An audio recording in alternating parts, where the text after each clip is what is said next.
several years of my life, and it just ain't right. What's your perception of love? Now, how many times did we say it was over? And how many times did we not leave? There's no sense in this love hangover. Please come back to me. 'Cause I can't forget your ways. I still remember our first kiss. Oh, I'm nervous and trembling, smoking cigarettes at night. Ooh, wondering, smoking cigarettes at night. Naima, what's up? Can't cope with this. Smoking cigarettes at night. You're the one to help me quit smoking cigarettes at night. Uh-oh. In the midnight hour. Late in the midnight hour. I see the edge of your face. And it makes it hard for me to breathe. What's up, y'all? Love me some Tweet, boy. I love her music. Let me pause this. Okay, guys. So thank you guys for coming on here. What's up? Water Sniper Reloaded. Johnny, what's up, Johnny? See you tonight. Fatima, hey, pretty lady, what's going on? Naima, hey, beautiful, what's going on? Alexis, what's up, pretty lady? I'm at work dealing with Mr. Charlie and his right now. Okay, I get it. I understand. Norvell, what's up? So I'm gonna have a few guests, guys, here. What's up, Tyrell? I'm gonna have a few guests. One of them is Franchise. That's the homie. You know what I'm saying? He's gonna be on here in a second. I have a treat for the ladies and everybody. We're gonna talk about the worship of white supremacy. What can white supremacy do and what it can't do? I can talk easy. I can talk for hours. It's easy. I don't have to think about it. But let me go ahead and just say this. The reason I'm doing this video is because I think many times what we tend to do as Black people is we tend to should I say deify white supremacy and see and it's rightfully that we see this a lot of time. I think we've been dealt such a horrible situation in this country throughout history that, you know, I could see why we would think that everything is being, you know, withheld from us through white supremacy, because I'm going through this book now. Hold on, let me see what it's called. Hold on. I got it right here. The name of the book is Black Fortunes, and it's by Shamari Wills. They have it on it's on what's the name of it? It's on Audible if you want to go check it out. Audible.com. It's called Black Fortunes by Shamari Wills. I've been doing that. I'm into $40 million slaves. I'm trying to check that out. Of course, I disagree with the premise, but I want to check it out. Let's see. How Africa Shaped the Christian Mind. Look, I'm always into something, man. You know what I'm saying? There's also this girl. She wrote some books, Children of Blood and Bone. She's a Nigerian author. Check this out. I kind of like stuff to kind of stimulate my mind sometimes. So audiobooks is a very good way. I got a subscription. I got about 4 credits too. So I've been subscribed for years, man. I mean, I get a book a month, look like, man. You know what I'm saying? This is the best way to go. If you don't have a audible.com subscription, I don't know what you're doing with your life, man. You playing. That's what you doing. You playing. Because I take this very seriously as far as the acquiring of knowledge and stuff like that. I kind of been on YouTube a lot more than on audible.com, but every once in a while when y'all don't see me on YouTube and stuff like that, I'm in an Audible book. So all day, every day, I'm going throughout. And this book, Black Fortunes, talks about Hannah Elias. Who else? It talks about everybody, man. Madam C.J. Walker, Annie Malone, brother named what's his name? Church. I forget his last name, but one of the first Black millionaires. So you know, it is what it is, man. You know what I'm saying? We are. Oh, here he is, right here. Dang. Surprise! What's up, brother? How's everything, King? How's it going? I'm going pretty good, man. I kind of sent you a what do you call it, Marco Polo yesterday, and gave you 3 points in the conclusion in a thing. So I figured let me kind of we wanted to go live. It was his idea. I said let's go live, and I want to talk about the worship of white supremacy, what white supremacy is, what it isn't, how we can operate and navigate. And I got a homeboy coming on here in a minute. Uh, so I just figured we'd all just kind of have a little brouhaha about it. So guys, Definitely. introduce yourself. Introduce yourself. You've been on my channel before, but go ahead and introduce yourself. What up with it, family? This is your boy Hello. Hello. Hello. Yo. We Yo, don't hear can you. y'all brothers hear me? I hear you, bro. Let me see. Anyes way is having issues. Try it again, Anyes. You muted. You muted. We can't hear you. We cannot hear you. I don't know what's going on. Yeah, we hear you, franchise. Go ahead and introduce yourself, franchise, and then we'll come back to Anyes. Let me see if he can fix his Are sound. we live? Yes. Okay, I'm franchise 316, a fellow black man in America. That's the simplest way to put it. I'm Okay. just the realest with life. I'm telling you right now, them headphones you got on suck because you sound like you're talking through a pillow. Uh, Just letting you know. okay, So just letting you know, brother. I'm not a So pillow biter. hey, I hope not. You know what I'm saying? Anyway, you and I were talking last week, and we were supposed to go live, and we kind of talked about the deification of white supremacy. Let me add this brother back in here. We were talking about deifying white supremacy and worshiping white supremacy and putting it hmm on a pedestal, and how it can stop us and how it can't stop us. And you know I me, agree. I like to try to hit certain subjects as much as possible and talk from different people's life experiences and stuff like that. And I know you run an internet-based business right now. You do a Shopify store. You're doing pretty well. You're making enough to pay rent and do pretty good. So I just want you to kind of talk about what you've been able to accomplish in what, about two and a half, 3 months. Oh man, these 2.5 months, man, it's been roughly about 3 months. I was doing it before and got right off the gate and started running with it and started making a little bit of money, but some things transpired and I kind of let it go.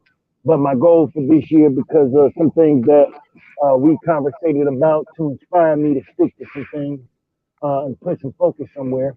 Uh, since January 1st, I've made approximately close to anywhere between 21 to $2,400 Okay, and you within a month. started flat-footed though. Didn't you start? Because I mean, I was literally talking to you. What? Yeah, I was in I the started store. What was flat, that, like flat. right after Thanksgiving? Yeah, I started flat footed, zero on the ground, nothing, zilch. And I also do IT. I can't divulge who I work for at this time without there being some type of consequence. So I have to get approval before I do that. But I am in the IT and I'm looking to, I just want to work for myself. I would love to do IT for myself. Uh, and unfortunately, I don't have enough funds to really go at it the way that I want to. So I found a different venue to go into business for myself. Okay. So you haven't let white supremacy. So the white man ain't stopped you, and that's what you was talking about. You saying the white Well, man, these white folks I ain't following spoke you with on the you. internet. No, I worked with, I spoke with you earlier this week, trying to uh, get some things going. Uh, Go ahead, Anya. Go ahead and introduce Yeah, yourself. See if all it's right, working. go ahead. Let Bill, me see if Sir, give me 1 second. Okay. Go ahead, brother. Yes, you there? No, you're not. You're not there. I don't know what's going on, brother. Dang. Messed up. Damn. Well, I'm here by myself right now. So let me go ahead and start off with this. I sent Anyez a message yesterday, or should I think it was it was yesterday.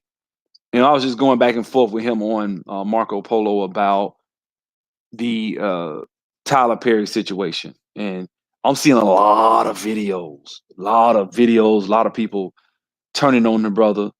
And Tyler Perry deserves some criticism. I think his his quality of his work, there are things that are left to be desired. I'm not going to say that it's perfect.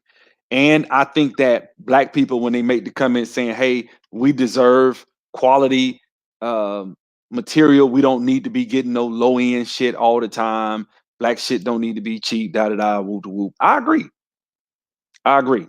Uh, I think there's a place for that. I think there's a place for, how should I put this? There's a place for poetic conscious rap, right? Because I always liken it to hip hop. There's a place for poetic conscious rap. Then there's a place for a Master P. Because I would have to liken him to a Master P, not a. He's not a Future, but that's what people are doing. People are acting like he's Future, and he's not. And I wanted somebody. Oh, here you go, right here. Let me see if he can say something, brother. Brother, you're gonna have to take your microphone loose just all the way. Just go with your computer thing because it's not working at all. Just pull it all the way out and just see if that'll work with just with a regular laptop. Oh, you can hear it? Damn, they say they can hear you. I can't hear you at all. Well, maybe it's them, man. Damn, that's messed up. Cause I can't hear nothing. Now that's kind of messed up. But I guess if they can hear you, then what I want you to do, you can hear sub and franchise. If you can hear Agnes, type of one. Say something, Agnes. So if you can hear him, type of one. Anybody? No. So okay. Oh, you saying you can't hear him? Damn, I can't read. You saying you can't hear him? Okay, I thought it said can. They're saying they can't hear you, brother. So you got to pull your microphone out and just try to see if you can use your laptop straight out, or just click a cell phone. You just click the link I sent you on a cell phone and see if you can use that and just talk into the cell phone. So try that. All right. So, all right. So let me say this. Okay, sub, I'm back. I Yeah. apologize. No problem. No problem. No problem. I wanted to kind Let, of get your take on this stuff because I gave my opinion. I'm not gonna really talk. I'm gonna let you guys kind of say some stuff. What do you think about what? How do you look at Tyler Perry? man, I look at Tyler Perry from two perspectives. One, um, and the only reason I look at him from a different lens is because I don't support this homosexuality stuff. And some of what he did to me with the Madeira character was, in a way, supporting his homosexuality. Now, with that being said, I think he's done more than any black man in the last, whew, who knows how long. Let's break this down and really look at it.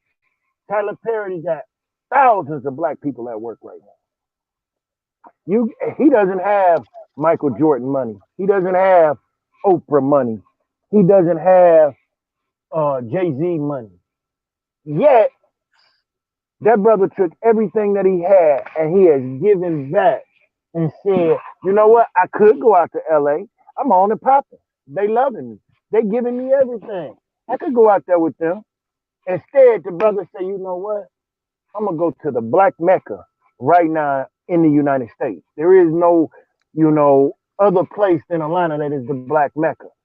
You know, some people say Dallas, some people say Mississippi, you know, but DC. when Yeah. DC, all this other places, but the Black Mecca right now, in comparison to LA or Chicago or New York, is not Houston, it's not Dallas, it's not San Antonio, it's Atlanta. If you want to get on and popping within the black culture, black community, everybody, fashion, music, food, really doesn't matter. If you want your uh, industry or your craft noticed and known, you go to Atlanta. That being said, Tyler Perry took that risk. He's opened up, I believe, if I'm correct, I think he has the biggest studio there is anywhere right now, including LA, New York, Chicago, all these, and white businesses included. He has the biggest studio there is. And he brought that to build that studio. Atlanta's predominantly black. He put black people to work to just for the construction, the electricity, the network. Uh, you know, may not have been all black, but he went to Atlanta and put black people to work. Now, with that being said, this white supremacy stuff would be broken if we had more people like Tyler Perry, Michael Jordan. So Mr. Marcus, who always is the contrarian, I can count on you to be the asshole. Mr. Marcus says Atlanta is no black Mecca. We don't run it here. Now, let me say this. You see stuff in Atlanta that you don't see nowhere else in the country. I ain't gonna say nowhere else. You might see it in Houston. You might see it in Dallas. You might certain areas in the South, the black people are doing shit they damn sure ain't doing in New York. We doing shit in Atlanta that we damn sure ain't doing in LA. So if you anything, the zenith of black excellence is in two areas: DC and Atlanta. To me, and then You you can can't make throw music. Houston in there too. Listen. When you want to make it in music, you go to Atlanta. Bottom line. Yeah. Any artist knows right now, if I want my album to pop and jump off, it first got to jump off in Atlanta. If it jumps in Atlanta, it travels around the country. Why? That Because is, I everybody don't live know. here. Everybody moves here. He, Everybody got family here. Yeah. he can say what he want to say. That's not my point. My point is, and I'm not even going to debate with nobody. I mean, you can do the math yourself. Men lie, women lie, numbers don't. Math don't lie. So, you know, 1 + 1 is 2. Simple and plain. I think Black Mecca is not indicative. I mean, I think to say that we don't run it here as a measurement is really unfair. That's like the shit Jason Black said, where if black people got $250,000 by the time they was 18, that ain't shit. That's $250,000. Jason Black, excuse me, is full of shit on that. You telling me you can't take that $250,000 and drop that shit in some mutual funds by the time you are shit 30, 35, your ass is a multimillionaire. But he just made a video the other day saying that ain't shit. That's what I'm talking about with white supremacy. That's why part of the reason I feel like we need to make this video. Because it's because we too busy trying to keep up with the Joneses. We want to keep up with white people rather than build our own infrastructure. I got a question for every black person in America. I really do. Why you want to keep giving your money and your time and your efforts and your talents and your energy to somebody that don't want it? Let's just break this down. You steady going chasing after a woman. So I'm gonna put it where we can understand it. And the woman is the white man, and we're black. Okay? You chasing after this woman, and she keeps telling you, I want you. Get away from me. You after a while, you're gonna be like, forget you. I don't want you either. But black people ain't like that. We steady want to run into the white man's face. We steady want to spend their dollars. We steady want to wear their clothes. We want to eat their food. We want to dress like that. I mean, there's so much stuff that we do that I just don't get. Why are we steady going after somebody? I mean, you chopping up. You chopping up. It don't make no sense as to why we want to chase after somebody that don't want us in their community. Well, let me say this. Let me say this right here. I think there's a faction of black people in our community that I don't give a fuck what we do. They're gonna always talk about how white supremacy this, white supremacy that, and All right, yeah, Tyler Perry got a studio. Yeah, Tyler Perry got the largest studio in the world. Yeah, he's got part of the Black Panther money. Yeah, he doing this, but that ain't shit. Da da da da da da da da. You know what I'm saying?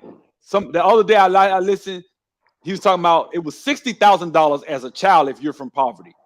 He said that by the time you're 18, if you get a modest 8%, I think it was, which is actually below the market average. I think actually it's averaged over the last, I think, well, 18 years, it might be around 8%. It might be around 8% in 18 years.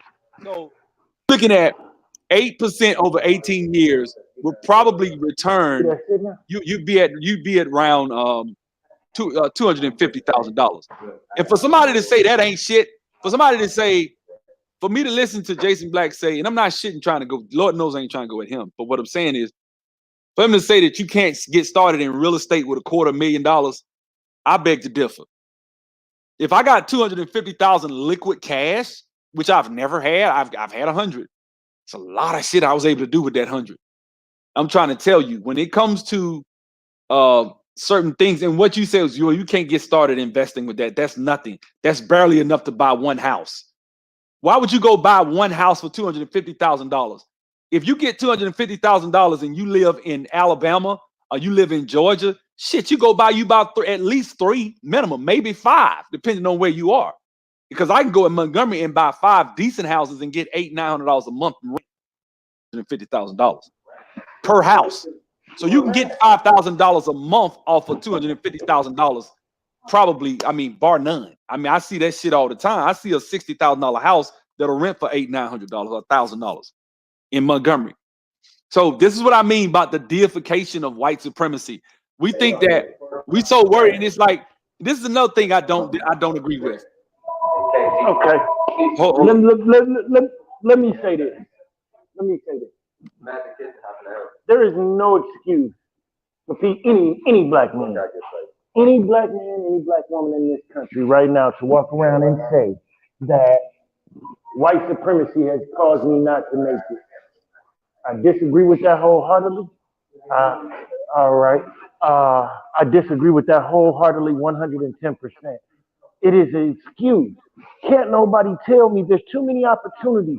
There's no excuse for brothers to be out here selling dope and making the choices that they make anymore because Mr. there's just Mark, way. hold on. Mr. Marcus is making some outlandish points. Mr. Marcus, I could come to Atlanta and spend dollars with black businesses every day for a year and won't hurt for shit. You can't do that I know you probably, I don't know where you from. I'm from Montgomery. And Montgomery's 70% black. Shit fucked up in Montgomery. Outside of Atlanta, it's a lot of fly shit I can do in Atlanta, and my dollar can go straight to black people. You can't do that shit in a lot of cities. I know we want to try to shit on Atlanta. We want to shit on what we have. This is our tendency. We ain't got shit. We ain't got shit. Get rid of Atlanta then. Let's get rid of Atlanta. Since Atlanta ain't shit, let's get rid of it then. And then you'll know what you Now, got. It's like Atlanta's like that woman that you got, but you don't appreciate her. I appreciate oh, Atlanta. I appreciate DC. I appreciate Houston. I appreciate Dallas because I've seen black people. If I got a sister in Dallas, I've been to Houston. It's some shit that black people are doing we don't know about, and we talk so much shit about what we don't have. We instead of unappreciative of what worrying we. about what we do have, and that's what I was speaking on. So there is no Yep. excuse right now for us not to make it as black people. We out here selling dope, doing everything that we're doing. We can hear everything that we're doing, right? But we make an excuse for it. When you can start an online business sitting at home and rather than going out here selling dope. But we don't teach that. We don't show that. There's no excuse. I sat at home the other day when I spoke with you and I was looking at some things to help my business grow, to get my business off the ground. And I started digging. You don't even have to have an education. You got places out here like Fiverr, Google Help, all these places that people are paying, that you can pay somebody right now. You can go online Hold on one Over second. Fiverr. Hold on. And Because you yes, gotta I'm find getting a yours. little feedback off you. And yes, give me one. I'm gonna mute you till we let you talk. Give me 1 second. But we hear Okay. you now. We hear you. Okay. Oh, you hear me? Okay, cool. We Yeah, got go ahead. brothers out here. Let me break this down to you. A brother with a drive and ambition that desires to be something, there is no excuse for you not to do it. And it may not, you got to understand that everything in life is not what you want it to be. Sometimes you have to use certain vehicles. For an example, most people don't know this about me, but basketball was not my love. Music is my love. But in order for me to achieve certain things in my life, guess what I had to do? I had to play basketball to get myself out the situation. And then I pursued music. And then I was able to do other things. So sometimes you have to come up with different plans. And the reason that I say this, it's not meant for everybody to be an internet a business owner. It's not meant for everybody to own a shoe company. But in order to get where you got to get, sometimes you have to use the venues and the opportunities that are presented to you and capitalize on that and And do that's the something with point. it. That's the point right there. Mr. Marcus said, I'm from Atlanta. Foreigners run our neighborhoods. True, it's black business, but very little. This is why most of the people that done blew Atlanta up, not everybody, most of the people that blew Atlanta up ain't got shit, ain't from here. Because see, we come to Atlanta with a different attitude. You got an attitude, and a lot of locals are like that. A lot of locals hate Atlanta. They don't appreciate what the fuck they got. They don't. A lot of locals, now you got some in music, they proud of Atlanta. But a lot of these locals, I meet them, they don't think Atlanta. They don't. And I'm telling you, I done been to Birmingham. I'm from Montgomery. My homeboy up in Saginaw, shit fucked up out here. Yeah, It's it nothing. really is. I'm not exceptional because I can make $70 an hour in Atlanta. That ain't shit. You can't say that in Montgomery. A black man making $70 an hour in Montgomery is very exceptional. If you get outside of Atlanta, outside of Houston, outside of Dallas, outside of DC, and you see a black man making shit $60,000, that's a boss. I know dudes in Montgomery that will literally kill a nigga to make $50,000 a year. But people in Atlanta, oh, that ain't shit. That ain't shit. Atlanta ain't shit, man. Da, da, da, da. I don't like it. I don't like it here. I don't like it. They talk that shit, but this is the typical mentality of us as black people. We do not appreciate what we have. That's why Killer Mike. That's No, why we don't. We don't take advantage of it. And that I spoke with you the other day because I got upset because I'm sitting at home, hold on one and second. this is God's Yes, honest I'm gonna truth. let you in. You come in next, yes. All I'm right. sitting at home the other day, and I'm trying to figure out how can I grow my business. And I'm gonna be completely honest. I took a $6 pair of headphones, and in 3 days I made $295, and I did absolutely nothing. I didn't even monetize. I didn't even monetize the ads correctly. And so I started looking, and I said, well, what can I do if this garbage product? I literally took the product, took the ad, they didn't take the ad. I took the description from the uh, product because I made a mistake. I was rushing, getting ready to go to work, and I just put it up there. Well, that product is making money just as is. I said, what can I do to grow this? And so I started fiddling around, but I was running out of time. So I said, you know what? It would be easier if I had somebody else that can do this.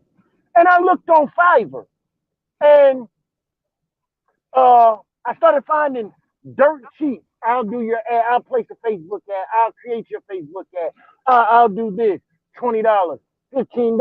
These people don't realize that $15, $20 that they taking that they're doing something with is making thousands for somebody else. And these people are white, black. And the reason that I say there is no excuse for a black man in America today to tell me that I ain't got no choice but to sell dope. No, you just don't want to educate yourself and do the work. You being lazy because guess what? If you can do something, great example. I was just looking through Fiverr. Hold. Let me let Agnes go because you can go, boy. You worse than me, man. Hold on, man. Y'all go subscribe, franchise 316. Let me let Agnes go because he had a chance to say nothing. Yes. All right. Can you hear me? Yeah, I'm a mute. We're not gonna say that because when I say something, it echoes. But go ahead. All right, that's what's up, man. I've been hearing the conversation. This is what I'm talking about right here. This is alpha male talk right here. This is brothers saying, let's get up off our ass and let's do for self, like the honorable Marcus Mosiah Garvey taught us. Yes, white supremacy is real. Yes, it has beat us. It has beat us. It has beat us. But as Africans, as indigenous, as real men, you know what I'm saying? We're not gonna give up. We're not gonna give in, and we're gonna do what needs to be for our women, for our children, for our community. And the brother franchise is right. In 2020 ain't no excuse whatsoever to make it happen for yourself and those around you. You know, those who are sitting back making excuses, I can't vouch for that, man. They've given up. They become disenfranchised. But what they can look at is examples like us, brothers who are saying, hey, it could be done. I look just like you, and I'm not using excuses. I'm going to keep pushing forward, and I'm just going to make it happen. And like Nipsey Hussle told us, the marathon must continue, and you just can't quit at whatever you're going at. So yeah. And that's my main mentality, brother. Hold on, let me pause you, mute you. That's what I hold on. It's not muting. Will it mute? It's not working. There you go. He muted himself. Yeah, okay. So this the thing, man. Like one of the reasons I love this city, and I don't talk bad about Atlanta, is not because Atlanta ain't got some fuckery. Okay. Yeah, you got some fake niggas in Atlanta. Do you have areas where the people are richer than Atlanta? Yes, Atlanta's not the most wealthiest place. Actually, and I literally just heard this in the Black Fortunes book I just told y'all about. When Black Wall Street was destroyed, it was not the wealthiest place. It was actually like, I think, fourth, I think, if I'm not mistaken. There were wealthier people in Atlanta. There were wealthier people in what was the other one? There's a couple of other places, Auburn Avenue, and a few other places. But what made Tulsa special was a regular Joe Blow, just like the brother that's the local, Mr. Marcus just said. A regular person could come to Atlanta and you can mingle. There's something called the gathering spot where you can mingle with successful people. I was just on Gerald's channel. That's the brother that does the investment channel. I was just on his channel the other day at my property I'm flipping. We went live. This brother has over 50,000 subscribers. I literally rubbed shoulders with him. And because I'm connected to him, I'm connected to people in Chicago. I'm connected to people in DC because I went to the conference and I've sat down. See, I don't talk about all this shit on my channel, but I've met people that are from other cities that are making millions. You know what I'm saying? 7 and 10 figure earners.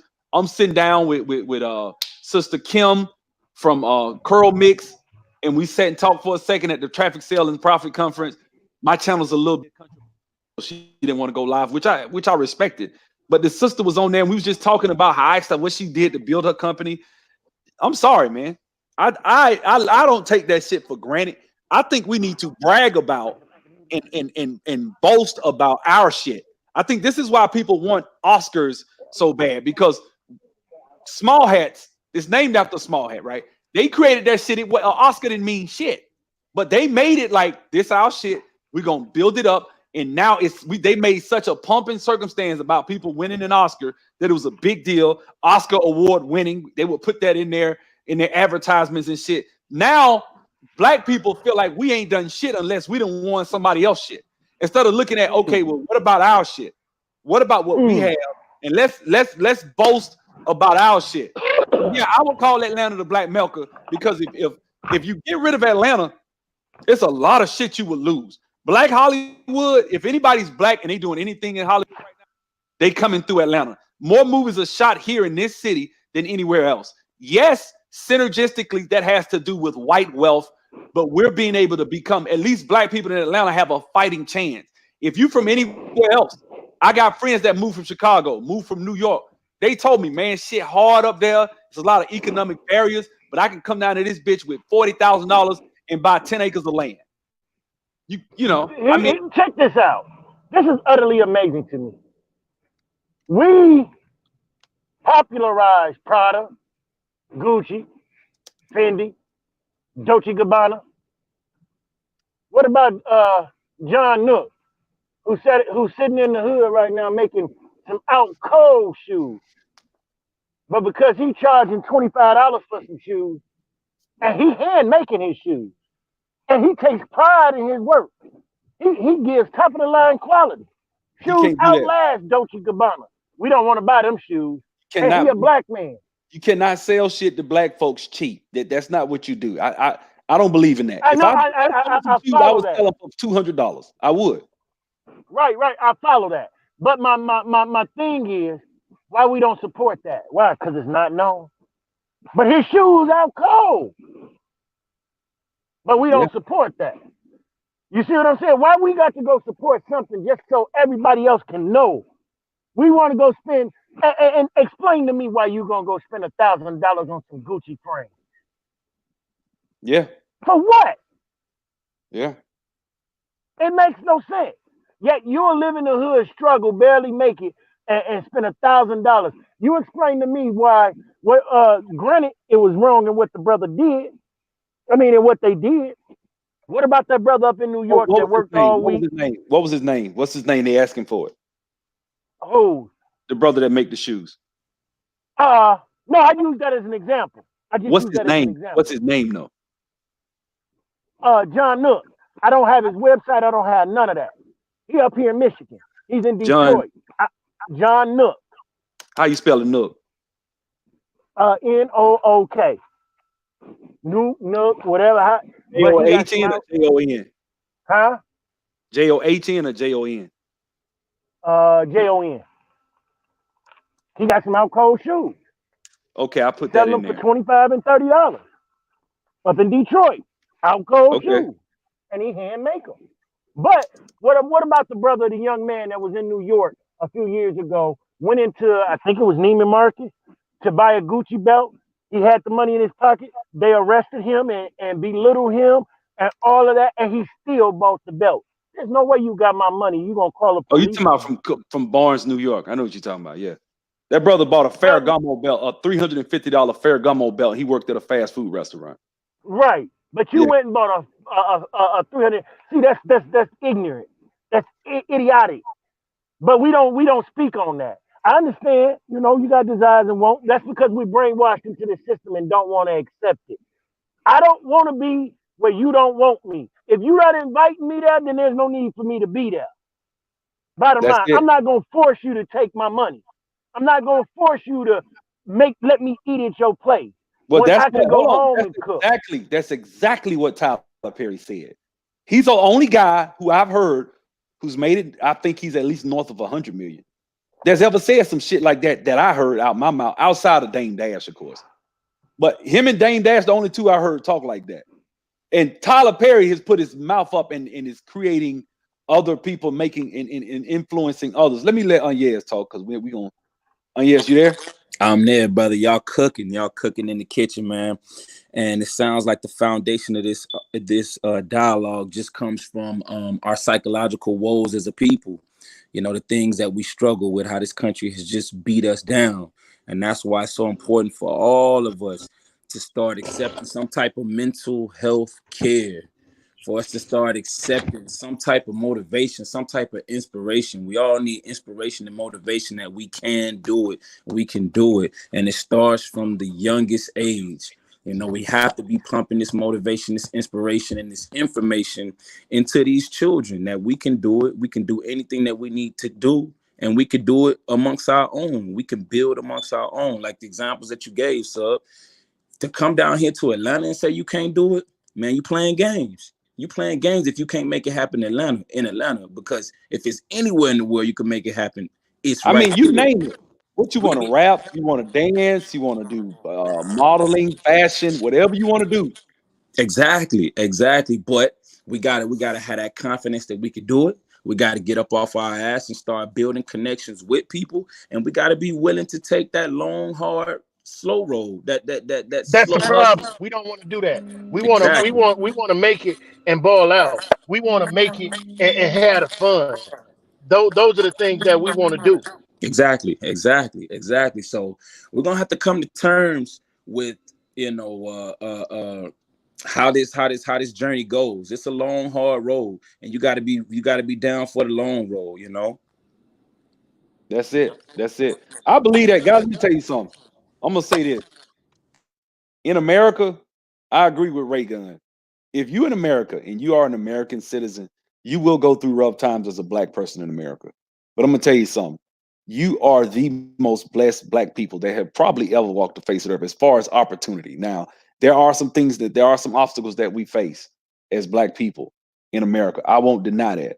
But we are the wealthiest black people that's ever been on the planet. It's nothing for a black man to say he got 2 cars. It's nothing for a black man to say he got a cell phone. He has everything he needs. You know what I'm saying? That he needs to be successful. Everything he wants, the comforts of heating and air, washing machine, shit that we probably now. This is a poor black man. I'm not talking about nobody rich. 4 and 5 different pairs of Jordans, 4 and 5 different pairs of shoes.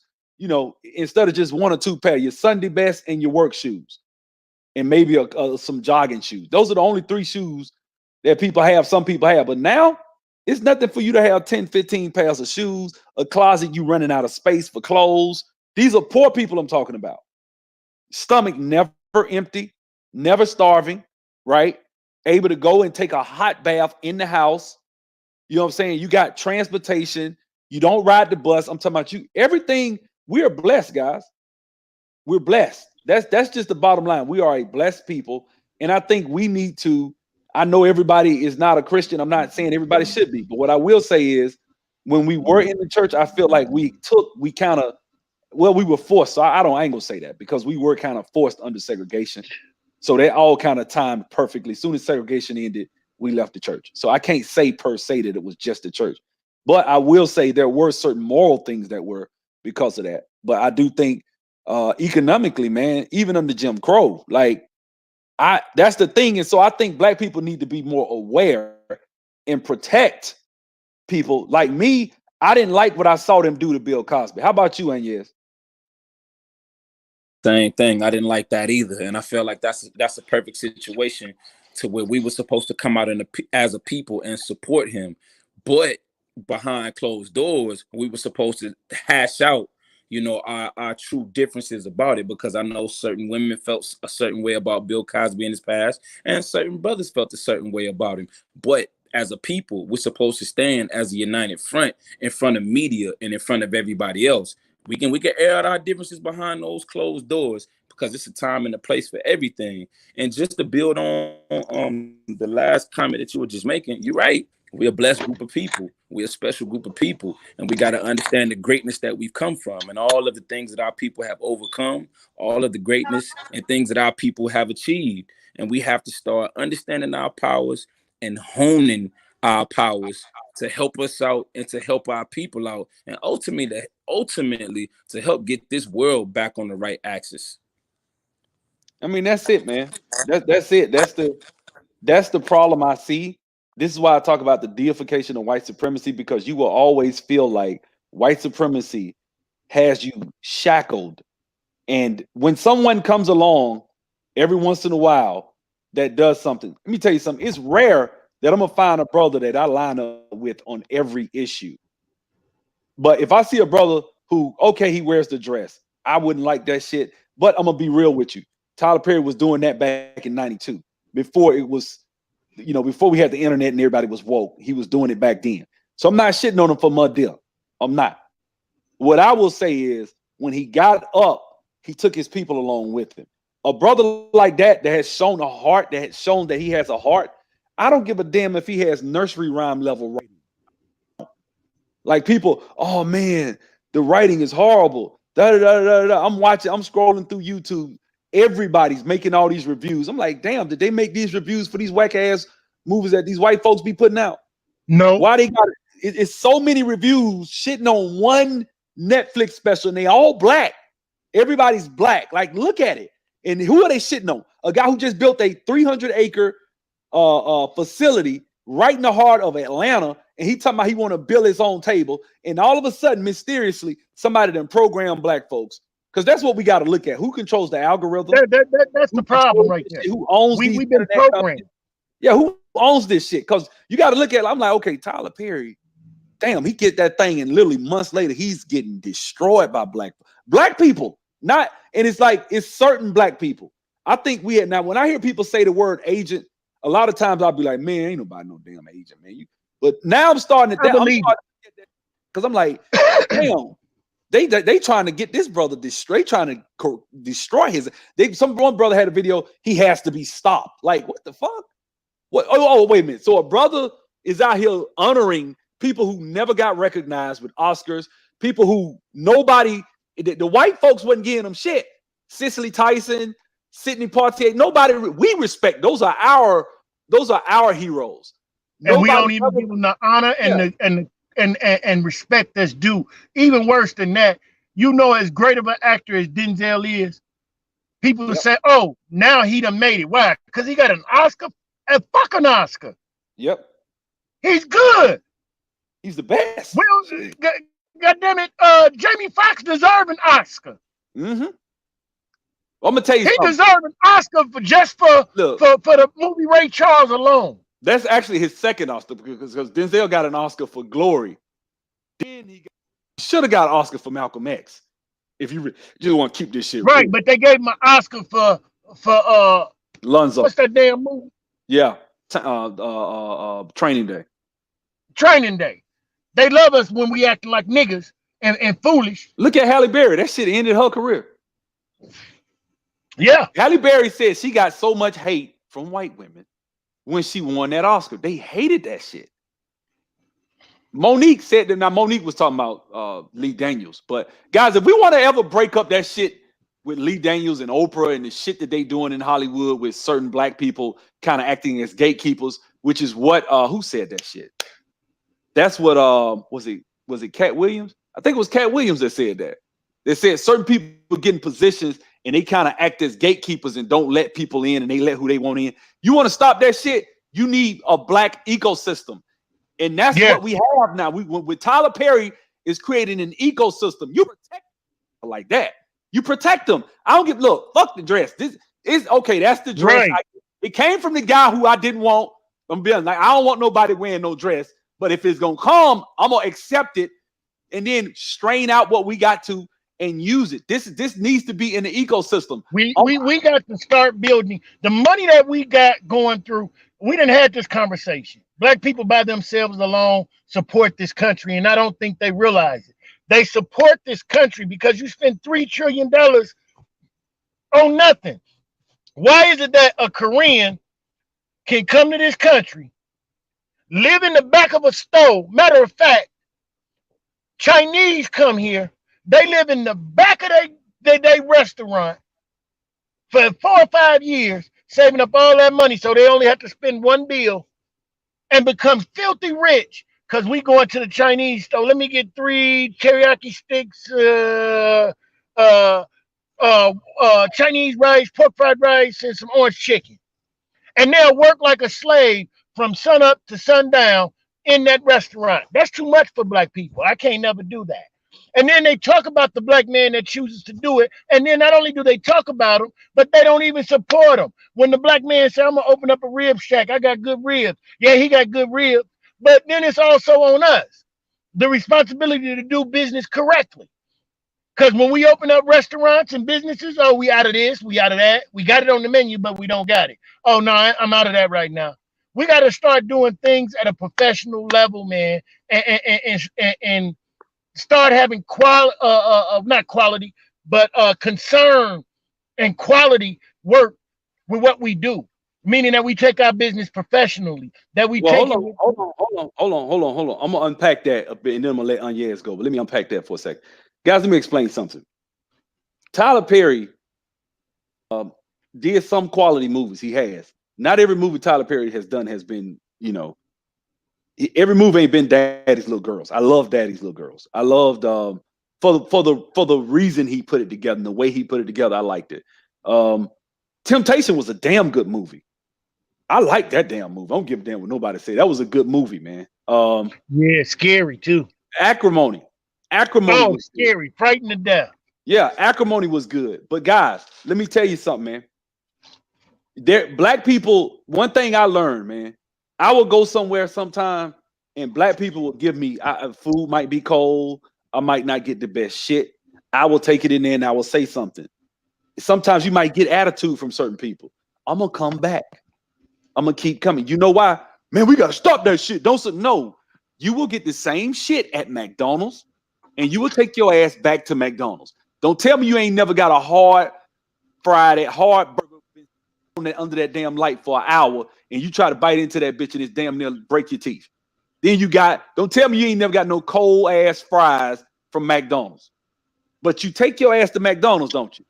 We gotta support our own in spite of guys. Let me tell you something. This is true story. I got a homeboy I was doing a project with, just like when I first got in IT. We went to lunch one day. He told me he called his friend, He said, yeah, that was my friend. He lives in Houston. He has he works for this Mexican. He's in a small little shop. This guy's from Mexico. He has about 50, 60 stores all over the Southeast. These little small mom and pop store, Mexican store, La Tiendas, right? And he was saying that he said, man, you'd be amazed how much they make. He told me to guess. I said, what? $1 million? Said, higher. I said, what? 2 million? Higher. I said, man, you true. He said, dude, they make $3 million a year on each one of those stores. He said, this dude is damn near 2. He said he grossing so much money, nobody knows about him. These little Mexicans will come over here. He said, but guess what? He said the quality of those stores ain't shit compared to Walmart. If you walk in a Walmart, but Mexicans will still go to that little mom and pop store, even though the shit is in a rundown building, it's cheap, but they will still spend their fucking money. And black people, if they got your shit and you come in there and it ain't perfect, like, because Greg Calhoun, which is dead, God rest his soul, Greg Calhoun was a black grocery store owner. I felt like Greg could have invested more money in his shit. I ain't gonna say I never said that before. But I should, if the way I am now, I would spend my money with him. Of course, he don't have his stores no more. He's died. But what I'm saying is, this guy was on the BE 100. Thinking the way I think now, I would still go back and spend my money in that store. What say you, Agnes? Yeah, that's a good point. That's a good point. And these other groups, they not playing around. So we need to take heed, and we need to understand that we're in a capitalistic society where group economics is so important. So we're gonna have to come together for survival to even be able to compete, to be able to have that self-preservation. Going back to a point you guys were making earlier about just canceling people so easy. I feel like we've fallen very deep into this whole cancel culture.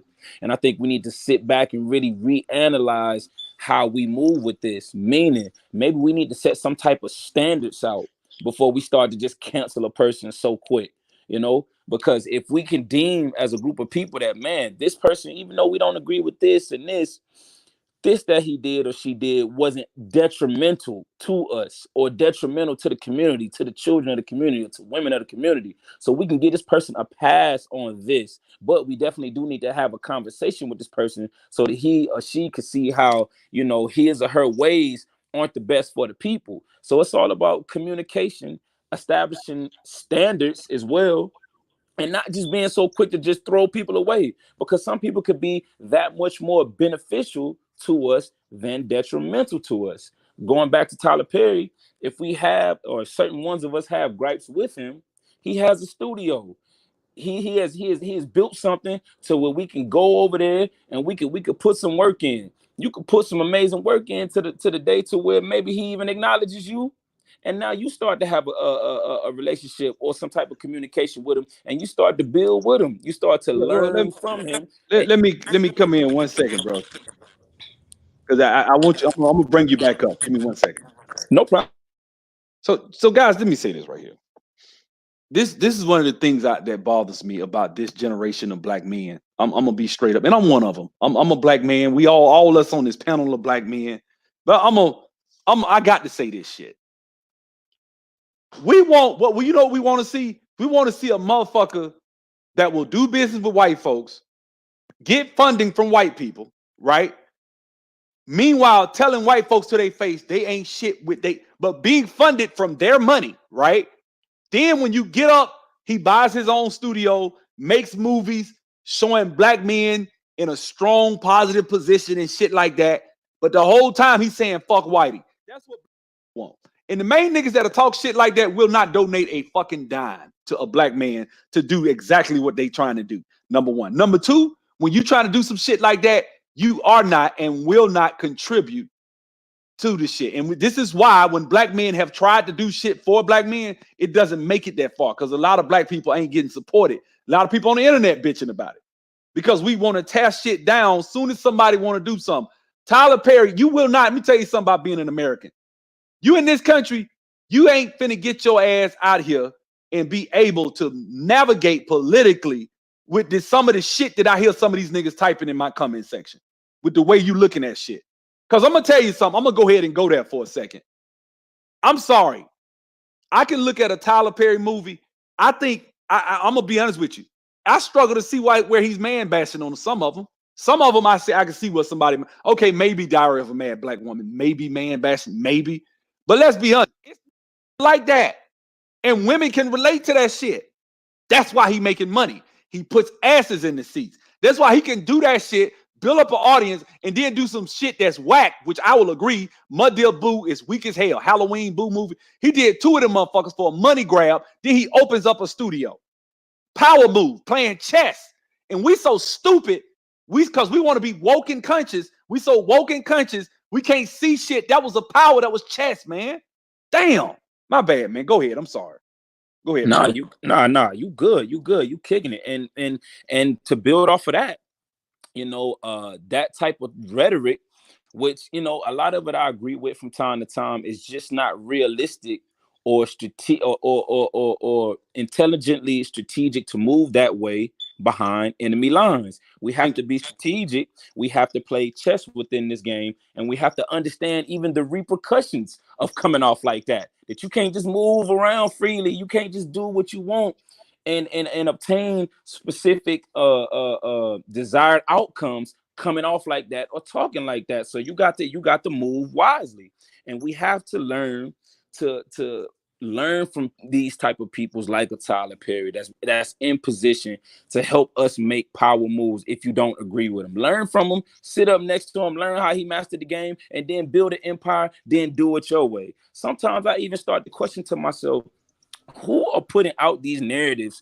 to our people that we should cancel this person, we should cancel that person, we shouldn't fuck with this person, we shouldn't fuck with that person? We literally almost to a space to where we don't accept anybody because we didn't cancel We don't care. everybody for Listen, every the little thing that problem they is did. every other nationality and ethnicity loves themselves.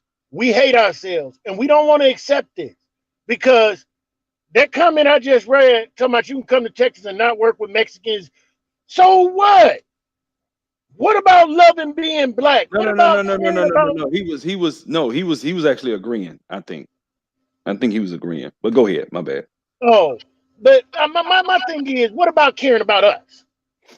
It's just the fact, hey, I'm black.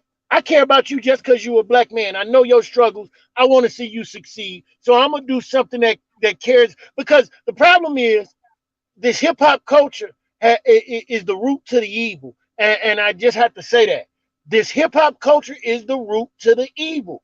If you address this, me, fuck you, I'm balling, you not, you a hater, and all that other crazy stuff that come along with hip hop, then you cure or you begin to deal with the issue. Because the problem at this point, the talking is great, but you got to get to the solution. And the solution to this is you got to deal with the hip hop mentality. Because Yeah. somewhere along the line, the hip hop mentality took a curve. Oh, hold on. Let me say this right here. Elliot, and shout out to Elliot. Elliot's one of my brothers, been with me since day one. He's saying that Jason Black and Tariq Nasheed are doing it. I'm gonna say this: Jason Black and Tariq Nasheed are saying fuck Whitey. They have carved out a space within the black community to make money. I will agree with that. They ain't doing what Tyler Perry doing. They not. And Tariq had a chance back when before they had the show with the guy Mystery. Tariq could have been on VH1 when Tariq wrote that book, The Art of Mackin', when he used to do stuff with MTV. Tariq had a chance at it. Tariq chose to go a different path, and kudos to him for doing that. I don't fuck with Tariq as much. I respect some of the stuff he say. I respect some of the stuff Jason Black says. I think he bashes the church a lot more. I think a lot of these people are envious of the church's position as the top in the black community for spirituality. But when it comes to those brothers, they not even in the stratosphere of a Tyler. Tyler Perry will do a movie. His first movie, this brother making like 50, 60, 70 million dollars when he did that first Lionsgate movie. He had already built that big in that movie, Diary of a Mad Black Woman. That was Chitlin Circuit money. That was a 20-some thousand square foot, 25,000 square foot mansion that looked like a castle. That was his house. So that just goes to show you how far he had come on the dime of the black people, coming from black people and coming to us and marketing to us and catering to black people. That's where I think they're not even in the same stratosphere. I only think they're not even on the level that Tyler Perry was on the Chitlin circuit. Now they both might be millionaires. They ain't on Tyler Perry level. Tyler Perry, I'm telling you from what I know. I used to promote concerts and stuff. I almost bought a play with Huggy Lowdown, and it was called Black of the Berry. And that play was telling me it was coming out of Charlotte with comedian Nick Lewis. He was telling me that was going to be about, I think he said 8, and then you start bringing in certain celebrities, it jumps up $2,000 per show. Right. Over a weekend, let's say I might spend $15,000 base for travel, setup, everything. Plus I got to pay for venue, and then you got to pay for marketing. So you might be out around $22,000, $23,000.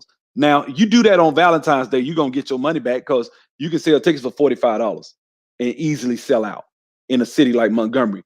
You got 2,000 seat Davis Theater Arena. You're looking at about 9. You do 2 shows on Valentine's, 7 o'clock and 9 o'clock or something like that. You're looking at about $90,000 to $100,000. Tyler Perry was getting $65. I've been to a Tyler Perry play. I've seen it.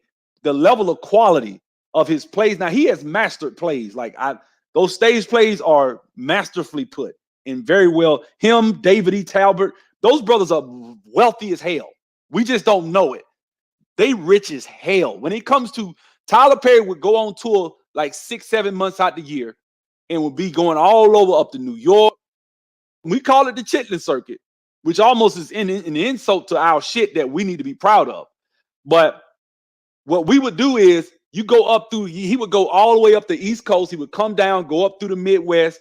He would go out to California and come back down across the bottom through the South, across I-10. And he would go from LA and shoot on cross all the way back over to Houston, Dallas, and go back to where he came from out of Atlanta. This brother would do that shit maybe once or twice a year. And I'm talking about, bro, he would make easily probably pulling $2-3 million. Probably more than that. Because Tyler Perry, back in the 90s, he was doing this. I mean, Tyler Perry, and see, I kind of studied this brother. I kind of knew about this brother back then because I was actually trying to get in promoting back then in the 90s. I was in my 20s, and I was like, damn, I wouldn't mind getting Tyler Perry. They was like, man, his shit is expensive. The comedian, Jonathan Slocum, Christian comedian, this brother filled up our Coliseum, Civic Center. You talking that crowd, there's a lot of money, and those people are faithful. If they rock with you, they rock with you to the end. Those people, and in the Bible Belt, and it's all over the country. So it's not the same. It's just not. I ain't saying people might buy Hidden Colors. They might make a million or two, but Tyler Perry probably pulling way more than that. I'm being in a year, he probably can pull, I would say probably strong 8 figures. I would say at least $10 to $12 million a year touring with that play. I mean it. If you get, because he getting $65 a ticket. And he sold out. I went to Birmingham. He had a play. He wasn't even. Yeah, he did. He came out at the end. Let me tell you something. That play the stage was spinning. It was fantastic. They had some. I forget who was in it, but the stage was spinning. It was spin for different scenes. They would have the lighting. It would show one section. This shit, I'm telling you, man, that shit is fantastic. If you could go see some of these plays, I love that shit. I love it. It's clean, wholesome entertainment. A lot of times, it's entertaining. I love that shit. We take it for granted. Call it the Chitlin circuit. No, we need to be proud of that shit. I love it. I love David E. Talbert's plays. You got your lady friend, you want to take her to something to be entertained. Them plays are on another level. And the thing is, living in Atlanta, we get one every month just about. Up at Fox Theater, you know what I'm saying? And it'd be quality shit. It'd be like people like Michelle Williams, Tank, Genuine. People will be in these plays, and you look, Shamar Moore, Boris Kojo, they would be in these plays and it would be packed. I was trying to add, when I did the play, I got on the phone with Shamar Moore. I was going to try to get him to be in the play. And this was back when Buddha, I love New York around that time, Buddha had still had a little name for itself. I talked to Buddha on the phone he was cool. Buddha was gonna fly into Montgomery and was gonna learn to play and be in the play. And I was gonna add that to my commercial. And I was gonna charge $45. Now this for just a low level, but I'm just saying that was cheap. And I was gonna still spend about 20,000. But Tyler Perry, all he gotta do is pay for the venue and pay his actors and actresses, and he make everything else. And he getting $65 a ticket, and it's selling out weeks in advance. He adding though. He'll come to Montgomery, 2,000 seat arena, 2 shows every day, and he will sell out on a Friday and add Saturday. He might add Saturday and pack that out and sell that out. So you talking about 2 shows at $65 a piece. That's Tyler Perry. So Tyler Perry been on. And I respect it. I love it. I respect it. Being from the Bible Belt, being from the South, I respect it. That's a part of our culture that we claim we don't have, but that's a part of our culture, because all I think of culture is any non-biological behavior. That's a part of our culture that we have, that we shit on and we talk about. But if it was to end, and if you was to sit back and think about it, there's another girl out of my name. She do her plays, she charged like $15. And I got friends that are in these plays, gospel plays. One of my homeboys sound just like Luther Vandross. Good dude. He a good minister. He a cool guy, man. He can sing like he sound just like Luther.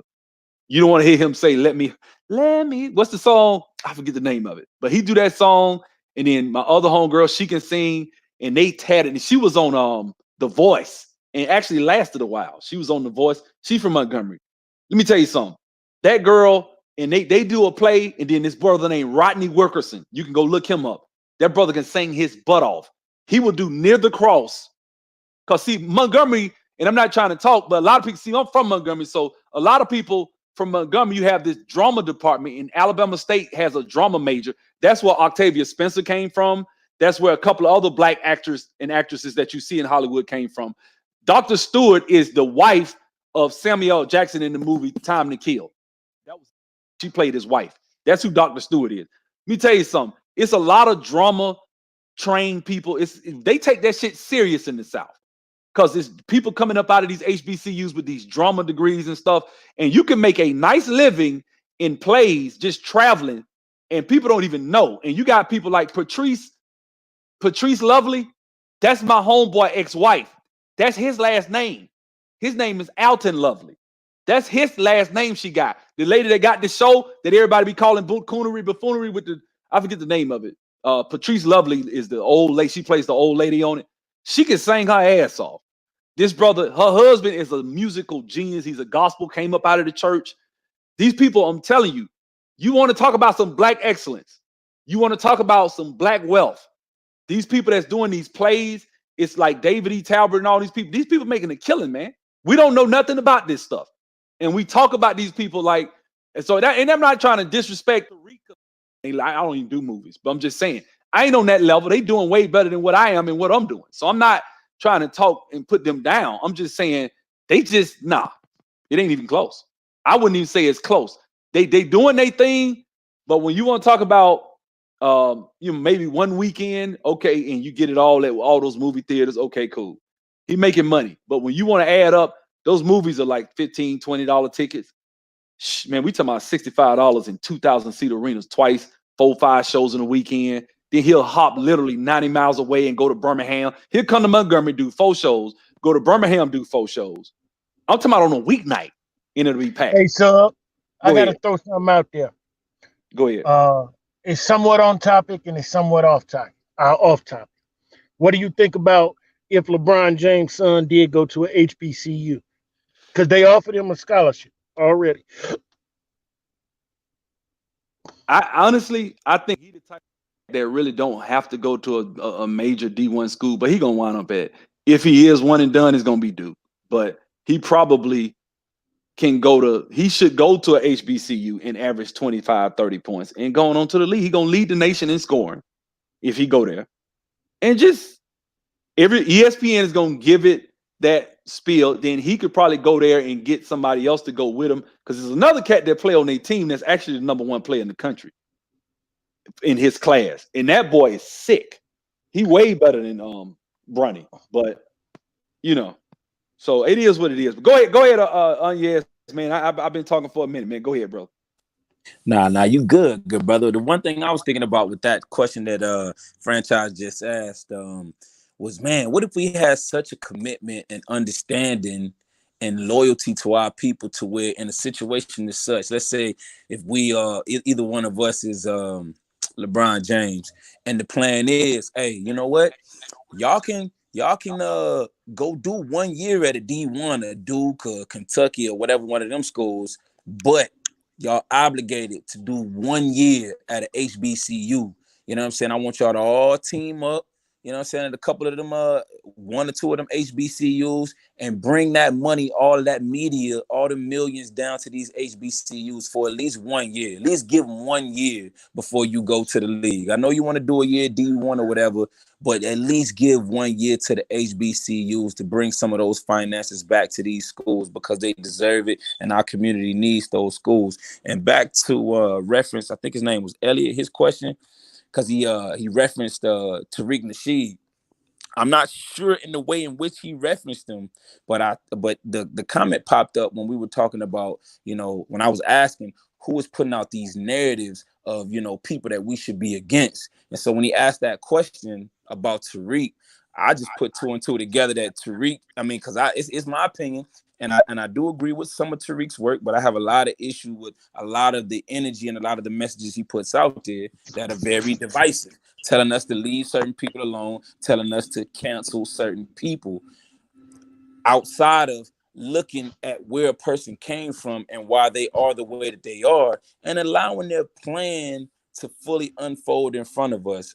For instance, we're using a Tyler Perry as an example.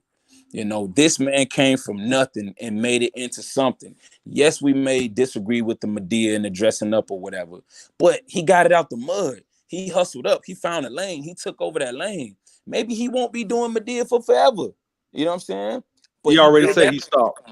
Yeah, exactly. He did that for that time frame. Let's give him props for making something out of nothing. I look at the many stories like a Master P, like a Tyler Perry, that had nothing, and they just built it up. They built it up. They built it up. They built it up, and look where they're at now, as far as just being able to provide opportunities or even inspiration to young Black boys and girls, and even to Black men and women. That damn, they did it, so we can do it too. Master P and Then, Tyler Perry are the same story. Yeah, and the and people thing is, don't know about P. That's the problem. A lot of people don't know how much Master P gave back. Like we was there, sub. We was there. And when you went Yeah. to New Orleans, man, listen. At one Bro, point, you franchise, you loud, boy. You loud. Go ahead. My bad. Master P had, this was during the era when cell phones wasn't popping. He had calling cards, pagers, corner stores, t-shirts, print shops. Everything was no limit when you went to New Orleans. He had corner stores, gas stations. I mean, he did all that, and he went back to his community. And the funniest thing he said, I saw him in an interview, and they asked why did he leave? Because he said because we don't take advantage of opportunity. Instead of people supporting me, they got mad that I had all that going on. Instead of realizing that I was trying to pull them up out the mud with me. Yeah. That's what Snoop said. Snoop said he gave him all his publishing. Snoop said, man, P taught me how to make money. He said it. He said, P taught me how to make money, how to make guap, bro. P P made a lot of music that didn't age well. Kind of like what they saying about Tyler Perry. But look at P now. You can kind of anything you see Snoop doing, you got to get at. He kind of branched up out of that tank. He all his people, Mia X, everybody that had been around P said he wasn't selfish. And he looked out for people. What's the hot boys? What their name was? Birdman. Bird. Now them niggas was selfish. It's a difference. There's a guys. Let me tell you something. When you find that Black person that's rare in our community that has a heart that's unselfish, that's willing to give back, you protect those people. You may not, and then guess what? They may come in packages that we may not like. They may be a Tyler Perry who was mud deal, and Lord knows I don't like to see a black man in a dress. I get it, but he came in. He did do that in the '90s, so that's why I don't hate him. I ain't gonna say I don't hate him, but I don't hate him. But what I'm saying is I'm not bashing him as much about it because I know that's what he was doing back. It wasn't like, okay, come wear a dress. You wasn't wearing a dress. Now put one on like Malik Yoba or something. Then I got a problem. It's a lot more. It stings a lot more at that point. So just trust me, man. It's shit that I think we as a people need to learn about power, wealth, and influence and how power operates. Guys, let me tell you something. When you want some shit to get done, you're gonna have to compromise in certain instances until or unless you go to your people directly and build it up and you're comfortable getting there small and slow. Tyler Perry, they have articles saying this man has been ignored. Why? Because Tyler Perry wasn't asking them white folks for shit. He just needed distribution through Lionsgate. But other than that, Tyler Perry was a self-contained guy. That's why they had to fuck with him. He's kind of like the guy on Breaking Bad, Walt, because they had to fuck with him because his formula worked. It was cheap and it made money. He has a built-in audience. They're gonna make that works. And he found a way. He found a lane. So if Bill Cosby wasn't in jail right now, I do believe Bill Cosby would have been at that damn ceremony. Bill Cosby would have been on one of them buildings. Bill Cosby right now would probably be here in Atlanta doing something because he was already talking to Netflix back then. So I can already. He was trying to buy NBC. Bill Cosby had the money to buy NBC. And if you pay close attention to everything, you notice that they have destroyed all our black celebrities. Michael Jackson, R. Kelly did it to himself, but yeah, R. Kelly, Bill Cosby, Prince. And somebody said that earlier. Somebody said, I can't get in there. He raped white women. Let me explain something to y'all. If you believe that shit, man, look here, man. Bill Cosby ain't raped no damn white women, okay? He might have fucked them, but he didn't rape them damn women. Bill The problem Cosby is did not rape one woman. he was in the process of buying NBC. They couldn't stop him. No, See, that a lot was of old. people. That was old, bro. I don't think that's No, true. no. This was recent. Before he went to jail, they could not stop him. He was going to buy NBC. Do you know how powerful NBC really is to say that it was owned by a black man? Well, I don't know. I heard that wasn't true, but who knows? I heard that had been years prior. If it's true, good. That just go to show you how powerful he really was. And so now they got him. They want to make sure he dies in jail. Go ahead. It's not only that. Bro, the impact that Cosby had on you talking real loud. Can you turn your volume down? Sorry. No problem. The impact that Cosby had on black culture is unrealistic.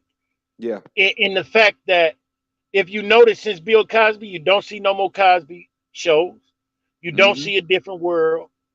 And these shows impacted people because had it not been for A Different World, a lot of black people would have never thought about going to college. And this is fact. A lot of black people would have never thought about being doctors. A lot of black people wouldn't have thought about being lawyers. Yeah. And because you've taken that off the air, what family model do black people got on TV right now?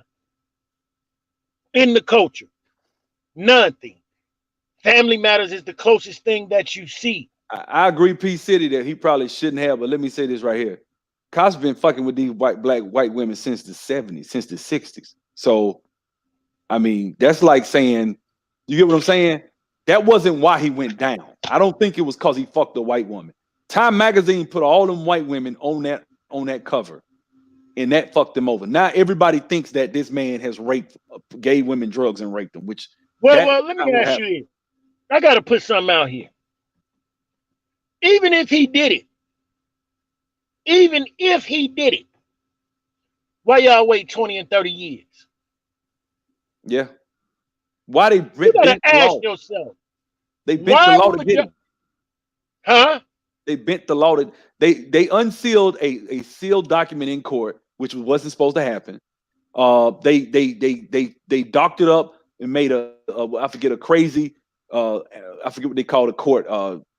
donkey animal court, whatever they call it, when they make a court that is just a mockery of a real justice. And so what happened? They kind of got ran on the thing to get him. Go to it's not CD Fury. What's that guy name? Something new. Some guy. It's a black guy that lives in Philadelphia. He has documented and chronicled this whole story. He took all 50 of them women and went down there out these stories. They all lied. Beverly Johnson, the model, lied. She already accused a couple of others, right? Janice Dickinson. These women are women he just fucked. That's just the bottom line. And they saw a chance to get him. And what pissed me off was D.L. Hughley and the girl from the movie The Brothers that played D.L. Hughley's wife. They both been shitting on Bill Cosby any chance they get. Look at that shit. And why? And notice these white liberals are giving D.L. Hughley his little shows and shit, trying to syndicate him because he showed he'll play ball.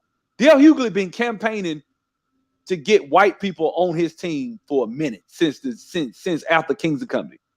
I used to love D.L. Hughley when he used to host Comic View, but once he started talking all that white liberal political bullshit, them white folks love D.L. Hughley, man. So that's why, man. That's why D.L. Hughley's where he is, man. I think you have to ask yourself, anybody that comes back after 20 and 30 years for something. Kangaroo court, that's it. Yeah. What is the case that you're bringing this up now? It was to get him, man. It was just right. To get him, that's my point. But what really took place that made y'all want to get him? What was going on behind the scene that nobody saw that said, "Oh, we got to get him out of here"? What was Bill Cosby doing? Look at Michael Jackson when Jermaine and shout out, see Jermaine. We keep forgetting that the Jacksons are black, and so when they locked up Michael, what did Jermaine say? Look, man, you got the pictures with him in handcuffs. That's what you wanted to see. Now leave him alone. He knew. Everybody knew they was trying to kill Mike. They tried. I think they killed Prince. They killed Mike. They killed Prince because between Prince and Michael Jackson, they had more music catalogs. Just like a lot of people don't know, Michael Jackson owned Sony. Even though he didn't own them, he owned them. Why? Because I think he had their publishing. Yeah. He owned their publishing and their royalties to every song Sony had. He had the publishing and the right, every aspect and the royalties to Elvis. Then they said the man was broke. He owned the whole entire Beatles catalog. I'm gonna tell you what's funny about Michael Jackson that people don't pay attention to. Michael Jackson, guys, think about what Mike did. Now, you know Elvis was racist, right? Elvis' daughter, Lisa Marie, was on a stage and he kissed. That's the only time we ever seen Mike kiss somebody, was he kissed her on the stage. Do you understand what that represented to white folks? That's like in the movie Troy, when Achilles killed Hector and he dragged his body. Like, remember, he was just dragging him like in that movie Troy. That's what that was like. Like, nigga, I got your daughter up here. I done got your publishing. I got Sony. I'm the king. And from that moment, they had to destroy Mike. They had to get him. That's why when Ron said the Neutrons said that they called him, I think it was National Enquirer. He said, man, National Enquirer called me, offered me $500,000 to say Mike touched my kids. He said, man, I couldn't do it. That tells you right there. That's enough. And these people have recanted their stories and came back and said they didn't do it, said they did it, said they didn't do it. Look here, man. I don't think Mike touched nobody. I don't believe Bill Cosby did nothing. I think what's going on is, and I'm gonna be honest with you, even with R. Kelly, I'm gonna say this, because I'm gonna probably lose some subscribers, but I'm gonna tell the truth. Let's be honest, guys. I had a video called "The Receipts" as to why R. Kelly is not in jail. This was before he went to jail. And in that video, Kaya read that tell-all book, and she read it verbatim. And this sister she said she was 15 years old. She sat front row. She wore a tight dress. She went to the after party. She was all chasing R. Kelly. There, even when R. Kelly was on trial back in the day, coming sitting behind R. Kelly, flirting with him the whole time. They knew. They went at R. Kelly. They targeted R. Kelly. And I'm sorry, these aren't little 5-year-olds, okay? These are teenagers. These are 16, 15, 17-year-old girls. They knew what they was doing. So I don't feel no remorse. I don't, honestly, if R. Kelly go down, his ex-wife need to go to jail. His whole crew need to go to jail. And if you're not gonna do that, R. Kelly need to get off. That's the way I feel about it. Y'all can't just pin and crucify R. Kelly and don't really have some real justice. That's like me holding somebody down while you rape them. They say his wife used to be in the house while when that videotape was filmed, they say she was upstairs. Her and her kids. That nigga's, I'm telling you, R. Kelly to me is sick. He needs help. But what I'm saying, black people need to tell the truth and say them girls ain't. And look at them now. Look how they acting. Them girls, look here. Them girls thought they could get through life with their looks and a fat ass. I'm gonna go ahead and put it on. This is the problem that they have. I got a pretty ass, pretty face. A celebrity wants to be with me. He gonna let me be his girl. I'm gonna be famous.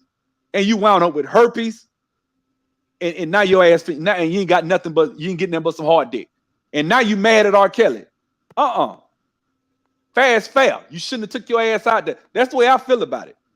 I know, it's probably not popular. I really don't have no remorse. I feel the same way. You Terrence, folks knew you that this was going on. You right, Terrence. Go ahead. Go ahead. Exactly. Thank you, Terrence. The parents knew what was going on. People knew what was going on. Nobody said nothing. Now the money done ran dry. They thought he was lying to them, thought he had more money than what he said. And so they got mad, figured, oh, we'll get it from you. You're going to go public. I bet you pay us then. This is all a money grab. But more so importantly than anything, they trying to destroy the image because they want black people to think that you can't make it, that you're never safe. But if we're not going to be safe until we get our own infrastructure. When you can go into a great example about what I mean. Jackson, Mississippi is 85% black. Hold on one second. Yes, you got the flow for a good little minute after this, bro. We're gonna let you have it as soon as he finishes. Go ahead. But the city of Jackson, Mississippi is 85% black, yet 90% of the people that's in power are white. That confuses me. How is the town 85% black? The grocery stores, the corner stores are not black owned. Why? What is wrong with us? That we don't think, hey, let me go open up a business. Let me go open up a grocery store. Let me go, just like yesterday, a lady asked me, she said, you got a son now? I said, yeah. She said, I know you can't wait till he get older to play ball. I said, I prefer that he don't. She said, huh? I said, I hope he choose to be a lawyer, a doctor, a scientist, something other than push a ball. We got enough rappers. We got enough ball players. We got enough boxers. What about doctors and lawyers? Mayors, political leaders. We need this to have an infrastructure. And we keep pushing our kids, which is a 1 in a million chance. It's a 1 in a million chance that you're going to make it to the NBA. But what's the odds that you could become a mayor of a city? The odds pretty good because there's a lot more mayors in cities than there is professional basketball players. Yeah, I agree. One of the worst cities in America, the mayor makes $100,000, and that is Flint, Michigan. That's in one of the worst cities in America. He gets paid $100,000 a year. Yeah. Yes. Go ahead, bro. Yeah, man. Y'all cooking, and I agree. We started off the conversation dealing with white supremacy, but then we moved into the realm of individual victories. Our millionaires, our billionaires who have been able to succeed. So now the question becomes, ultimately, can we win as a group? Does this system of white supremacy that we're under allow us to win as a group in its own backyard? That becomes the bigger question within the conversation as such. And we know the name of the game is because we pointed out so many different examples of such, of how they keep us divided and on different pages. You just pointed out about D.L. Hughley, who I would at times somewhat agree with, but I started seeing a lot of narratives that he was pushing, and I couldn't get on board with him no more, speaking specifically on going in on Bill Cosby. Yes, we understand that you, I'm talking about DL, had some personal issues with Bill Cosby, but that doesn't mean that you oust him in front of America. But maybe DL Hughley doesn't understand the importance of being on code, especially when being on that microphone and in front of those cameras. Going back to Bill Cosby, I heard something from the good brother Dr. Umar Johnson. He was saying that supposedly the land that Bill Cosby and his wife's house is on, it's a possibility that it's some major oil up under that land. And I guess the city or whatnot has been trying to get him and the surrounding neighbors off of that land, and nobody won't budge. And supposedly right after that happened, then all these charges started to come down on his head. So man, they understand our power, but we don't understand how powerful we are. We're seeing individualistic lights of power, but we don't understand how much more powerful we would be if we came together and we built a serious infrastructure. If we came together like Megatron and we built something, how much of a threat we would be to the whole world. So again, my Well, question. I mean, the problem is though, and it is why I agree with you. If we build infrastructure, and I'm gonna let you back up. If we build infrastructure, I think where we're gonna struggle at is we have a real hatred of successful black people. Like a lot of black people hate Steve Harvey, and they have no real reason why. They despise Steve Harvey. A lot of black people can't stand Steve Harvey. Steve Harvey ain't done none of these folks. He ain't. You can't name nothing like real major that he's done. Now we're getting with Tyler Perry. You got people that despise Tyler That Perry. book. He wrote that damn book. Think like a man. No, I'm joking. Yeah, but that's what I'm saying. Like you got people that despise Tyler Perry, and all they got on him is he wore a dress and he made some movies where the guy was cheating on a woman. Okay, I agree. The dress I don't like, but the hatred is that equal. I'm not saying that you should love him and strive to be like him. In certain areas, you should, but even still, you shouldn't want to wear a dress. I damn sure ain't let my son wear no damn dress. I'd be dead for that shit happen. Now, if he get out my house, he can do what he want to do. He ain't doing that shit in my house. Now, what I'm saying is, I do think that we should respect Tyler Perry for what he's done, black excellence, in the sense of where he's gone. Not yeah, his quality's not the best, but he does his shit on a shoestring budget. Fuck hiring all them damn writers. Man, he need to hire black writers. He need to hire thousands of black folks. That's him. If he want to save money on writing, let him do it. I don't have no problem with that.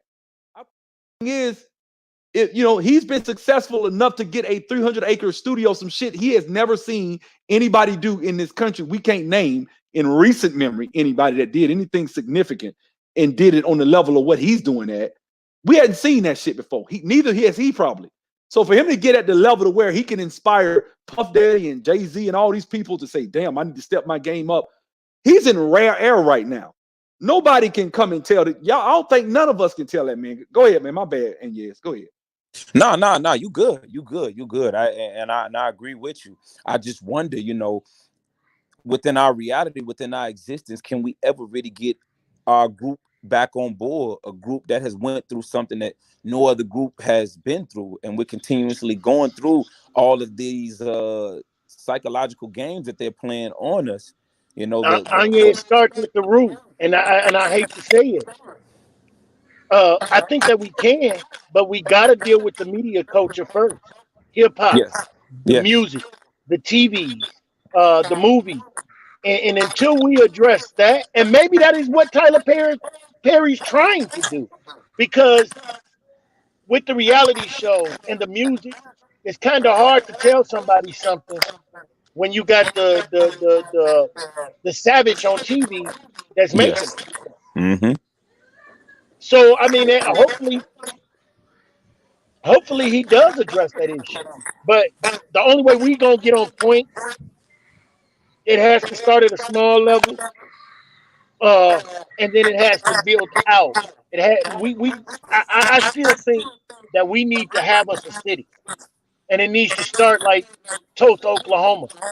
We need to black people in America that have finances and resources, such as a Jay Z, a Puff Daddy, Will Smith, They need to come back. They need to come back and dump into a city and say, okay, hey, because if you go into most black cities in this country, Memphis, Jackson, Birmingham, Montgomery, Tuskegee, when you go to these black cities, the infrastructure, the city is just beat up. We need to come back and we need to dump our money and our resources and we need to move and say this is our base. And they all need to come together and pull these resources together and then lift that city up and then it'll begin to branch out Well, and maybe it'll spread out. I get that, but that's damn near insurmountable and impossible to me. I think we need a small group because I don't think we're gonna be able to. I ain't gonna lie to you. Half these niggas I don't want to link up with. They say too damn. I ain't trying to be funny. A lot of these niggas I don't want to have shit to do with. I don't even want to look at them. You stay on your side. I'm gonna stay on my side. That's me. But then we got to come together at some point, Bill. I mean, but yeah, we gonna come. I'm cool. We look, man. We can come together, but if we gonna come together, I want to come together when I got the shit. I got the money. I'm in power and I'm in control. But certain people, if I got $5 on the table, and you talking about dealing with niggas, hell no. I'm just being straight up. Right, I but can't you got to find there has to be some common ground somewhere that we can come together. As the last time when the three of us was on here, we need to maybe start an organization where and try to branch out and get cities involved. Hey, get your leaders together and y'all meet and then hold on. Champion Hart made a point. He said that Steve Harvey got out and started saying he don't give a damn about slavery. Brother, let me say something. Champion Hart, I know you woke and all that. Let me say one thing, bro. I know what Steve Harvey was coming from. Steve Harvey's saying that shit ain't got nothing to do with me and where I'm trying to go and what I'm trying to do. That's it. That don't mean if I ask Steve Harvey, you don't believe we should get reparations? If he said no, I don't think we need to get reparations. Slavery don't have nothing to do. That ain't got, I don't think that was the context in which he said it, but it is what it is. I think we got to start reading faith. And this is the problem with the social media age. We get little paragraphs and shit, and you see somebody post, Steve Harvey says he doesn't care about slavery. And bam, that shit gets drilled in our minds. And now we just think that way. I just, like I said, Sean Isaac, I'm gonna agree with you. I agree with you right here, brother. I don't think we're gonna be able to come together. I think it's gonna be small groups that save guys. Let me tell you something. And that's what I'm saying. At some point, we got to come together as a small group, and then once we learn to work together. Walk that through for me. In what way? Okay, let's say for an example, at the city level. I'm just throwing this out there. Let's use Jackson, Mississippi, or Montgomery. Matter of fact, let's use Montgomery. Let's say you get a group of brothers in Montgomery that comes together that say let's say it's 10 of them. Between the 10 of them, they come up with an organization or a plan, and they begin to impact black people within the communities, and the communities begin to change. At that point, when they come together and they know how to work together. Where has that happened? Huh? Where has that ever happened? It has happened. It happened. It happened with the Black Panthers.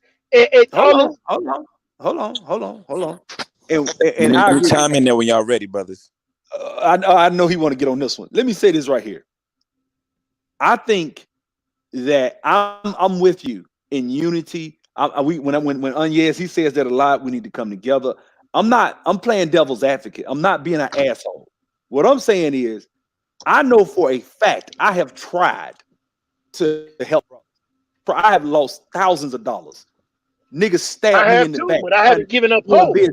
I didn't give hope on black folk because I still do stuff. But what I'm saying is, I think it comes with a certain level of wisdom and start understanding. Look, what does the Bible say? When I was a child, I spoke as a child, but when I became a man, I put away childish things. Eventually, we're gonna have to assess where we are and what we're about. That's like right now, if I say, hey, we're gonna give black people free education. You and I both know that shit ain't gonna help black folks. Why? Black folks don't like math, so I don't give a shit if it is free. You're not gonna go be a damn computer scientist. You're gonna go be a psychology major because you want to chase your passion.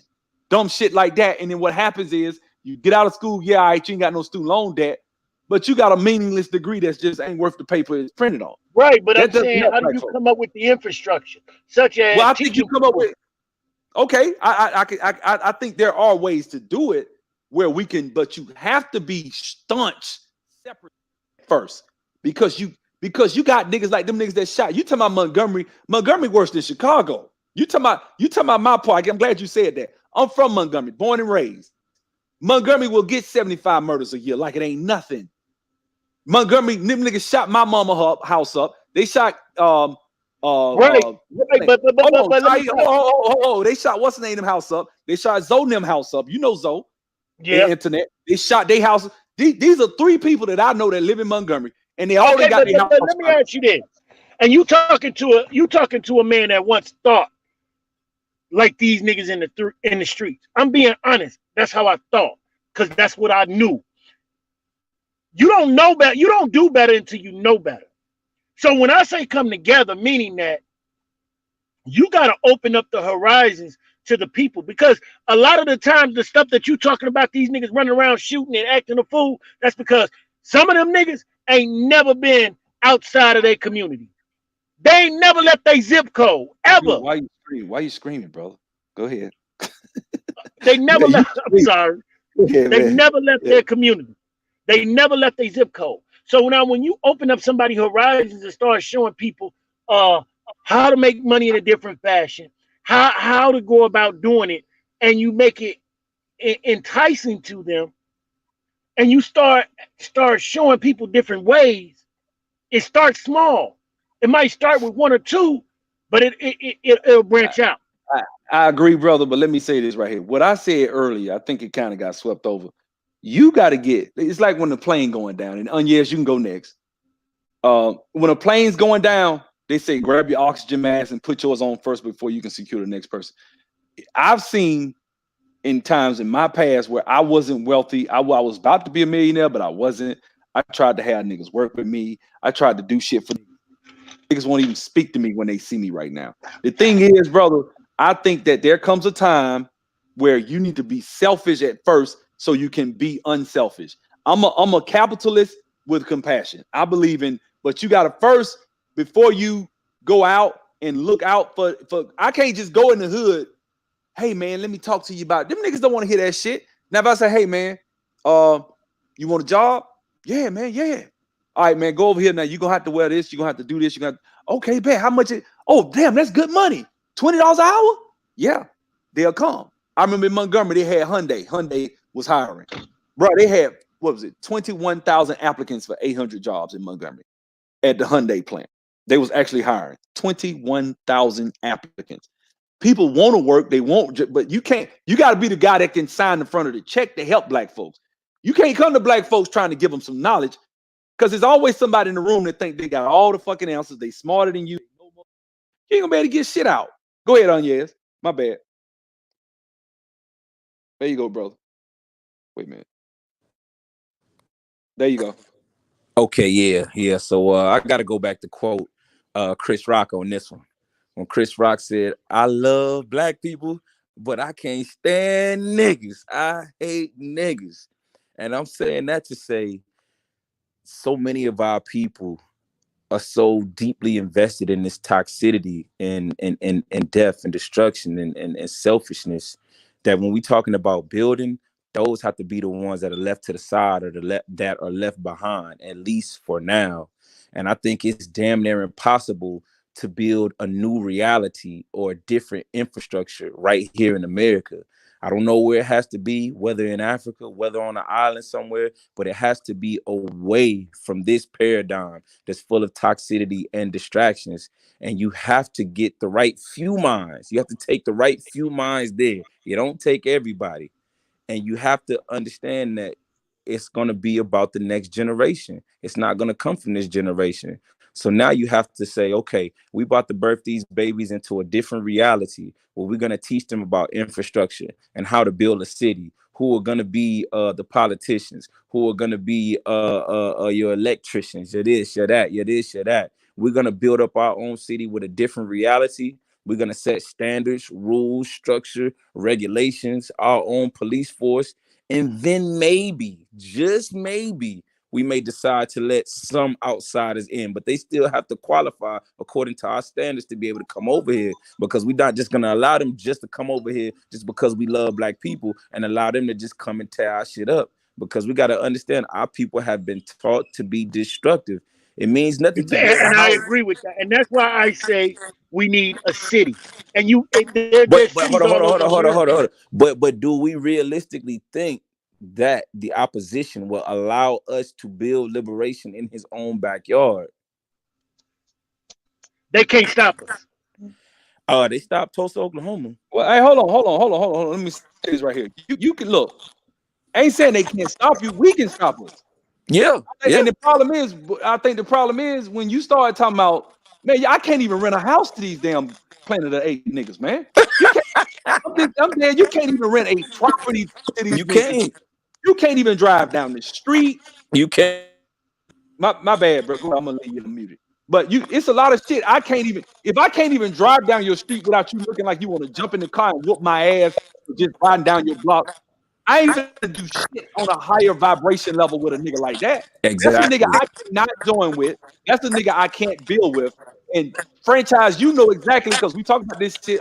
Some niggas just the niggas that you need to feed with a 10-foot spoon because there's no way in hell I'm gonna be able to take resources and share and split without these niggas trying to big boy niggas and I trying to agree act with that. and freak shit. But I think that it can be done. See, here's the problem. Anya, can you mute yourself for 1 second? Okay. I got it. Listen, it can be done. And uh I think that it has to be done from the perspective of, as you said, vetting. That's the only way it can be done. If you got these people, you take a small. Listen, there's ghost towns all over America. I'm being honest. And all in the South, there's ghost towns. You can go into one of these towns with the right people, with the right money, and say, let's do this. And just as Anya said, it's not going to come from. We would even see the benefits today within that community. Once it's done, then it would branch out. But you do have to do the vetting. I hear you, brother, but like I said, I just don't see us going out here and actually doing it. I've heard this since I was a kid. We don't do it. I mean, you're right. There are areas in the South we could go buy. You can get 100 database developers. They can go start their own little small tech island oasis of black people in the South. But are they going to do that? No, we haven't done it. So until we do it, which and we could talk, we'll be Right, but it 100. can't be We done, gonna be sub, until people start addressing the issues and start speaking about it. How many people talk about it? They talk about it, but who puts forth the effort to say, let's get a conference, let's pick a, let's have a conference, and hey, we want to pick a city. I'm just throwing this out there, just an objective. Hey, let's pick a place in the South because black people don't like the cold. Let's pick a place in the South that's got, let's say, 1,000 acres. And decide to say, uh, we gonna build from here, and we gonna build this infrastructure here. I mean, yeah, I look, I'm not disagreeing with you. I'm just telling you that shit is not gonna be easy when you talking about black folks. It's just not black folks. It That's wasn't like easy saying, for well, Harriet Tubman either, but she did it I mean, yeah, but that it was actually easier for her to do what she did than do what you talking about. You know why? Because motherfuckers was because she getting didn't shot. have all the psychological backlash that people have that we have Yeah, today. and well, not just the psychological part. You're right, that's a big part of it. But also those people who literally can look and see they suffering. A lot of black folks can't see they suffering. They don't see it. They don't know. It's like they don't know. They think that the scraps they have is the best they can have.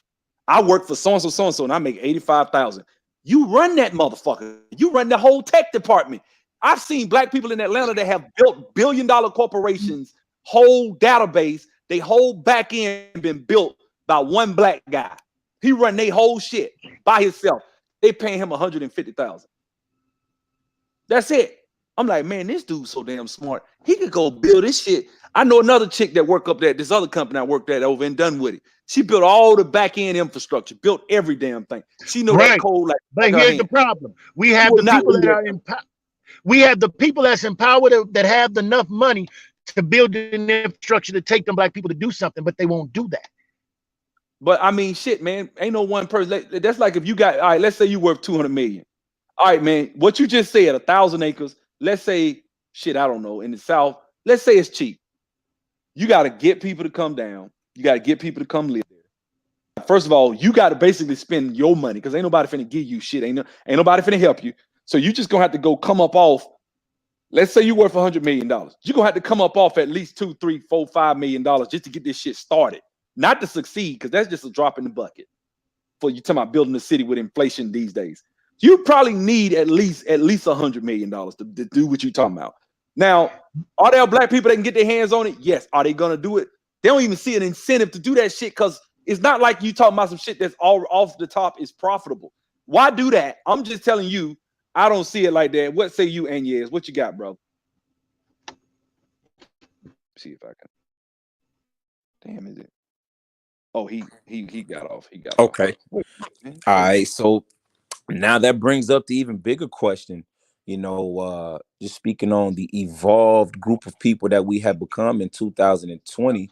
Whether we speak on the negative or positive, but we're speaking more now so on the negative aspect of it all. Is unity just a thing of the past? Have we evolved too far past group unity, group thought, group action? I think that becomes the bigger question now. If we're saying that we're all so much on different pages and so many of our people are so destructive and toxic, does it even make sense to invest time and resources with these people who only, a lot of them just share skin tone with us and that's it? Because mentally we're all on such different pages. Ethically, morally, principle wise, we're all on such different pages. Yeah, we black in skin tone and in treatment, but our mentality, our actions are so different. How can I connect with you? And that's I where I mean, we think can't. discussions come down. And that's why I say you need to start having these conferences because there has to be a common ground. Because Well, one thing we have in common past skin tone is the suffering that we've all endured. At some point in your life, you have seen the suffering just because you're black. And so there has to be a common ground that says, okay, but once again, you can't deal with it until the root of the problem. And right now, the root to all of the chaos within the black community right now, the number one root, if you deal with this, you deal with at least, I would say, 30 to 50% of black people's problem. And that's, and I'm going to call it media. I'm not going to call it hip hop, but it is the just and the root to a lot of the evils that's going on within our culture. but bro, franchise, you a smart brother, and I know you know this just as good as I do. You know who run the media. You got to skip. You got to go a step further than that. These are the same people. You got come Them on. small hats. Exactly, because if you go to the Niagara movement, you go to the NAACP, you go to they didn't get the UNIA. They kind of got that with some turncoats. They got that. They did the same thing with the Black Panthers. They did the same thing with every movement, civil rights. Every time black folks, then they took over the media. They gave black women feminism and they started controlling Hollywood. They run that shit. So when you talk about hip hop, Let me you got to chime in deal when with y'all them. ready. You don't. When you don't, all right. When you don't deal with them, you ain't gonna ever stop shit like Future to my Molly Percocet. That shit ain't going nowhere because they don't want it to. They gotta stop it. We can't stop it because we don't. I don't sign the baby. I wouldn't sign no bullshit like that. I was listening to Gip from Goody Mob the other day. Gip did an interview with Big High ATL, right? And Gip sound like we. Gip sound like me or you from Goody What? Mob. Gip was like, man, you know Gip, man, Goody Mob. So Gip was talking, man. He was like, man, just go listen to him. He was just talking about how fucked up some of this shit is out here. And it's like, we ain't the ones giving them the contracts. It's Leo Cohen. It's Todd Moskowitz. It's those people that Dame Dash was talking about that he had mysteriously had to apologize to. Go ahead, yes. Yeah, I was just gonna say, you know, I mean, as alpha males, we gotta deal with the boogeyman, man. You gotta go and you gotta meet that fight head on. And we all know what that fight is. You know, we can put it on media, we could put it on this and that, but these are all just babies to the mother and father of all of this death, destruction, and divisiveness that we see. And that is the opposition. Until we as a people are fed up to the point to where we say, you know what, we need to deal with the opposition. Any other thing is just playing games. You just playing games. I'm gonna tell you guys a story, man. One of my homeboys I played high school ball with, right? He they was in Panama City. No, they was playing ball in PJC, Pensacola Junior College, right? So they got stopped. They was at a club, a fight happened or something. He got locked up, right? So they was in the cell chilling, talking to the little officers and stuff. And so I forgot what happened. They got sucked into some fight. So this other guy came in and he was fighting with the police, right? And so they threw him in the cell and he spit on the cop. So the cop, he went, wiped his face and came back in there cussing. They going at each other, cussing and stuff. So the cop said, all right, bet. He said, man, put him in that cell over there, right? Now the cell was dark. He said, man, we ain't see nobody in there. We didn't know what the hell was going on. He said, man, he said, man, just stood up, said nigga about 6'5", built like damn Shannon Sharp, just ripped up muscles everywhere, and was laughing and told them niggas, nigga, I'm finna fuck both of y'all. Just like that. And I think it was some white boys. And he said he literally sat there and watched this dude he beat one white guy. Say one of them was about 6'2", 215, 220, tried to put up a fight. Said, man, look here. The dude fought him. He said he never seen no shit like this in real life. The dude sat there and beat them dude, and them officers just sat there laughing while he was beating their ass. His other homeboy sat there and froze in the cage, scared like he's like, you ever seen an animal get dropped in a snake cage and just sit there frozen, petrified? That's what his homeboy did. The other dude was fighting, but he couldn't beat him. So needless to say, what he said happened was what happened. And so the reason I'm making that point is because whenever somebody tries to throw a punch, these people who we're talking about, other people get scared and we watch and we don't support. When Bill Cosby was going through what he's going through, other celebrities were afraid to say it. The only ones that would really speak up was people like Eddie Griffith and maybe a few others. But most people are scared. In fact, these guys are such punks. They were helping people take down Bill Cosby instead of saying, well, you know what? Bill Cosby's not just fighting against this, he's fighting against that. Yeah, but I don't like that nigga. I don't care if I don't like you. Me and my sister used to get into it all the time. My mama used to tell us when we got out the car, she used to drop us off at school.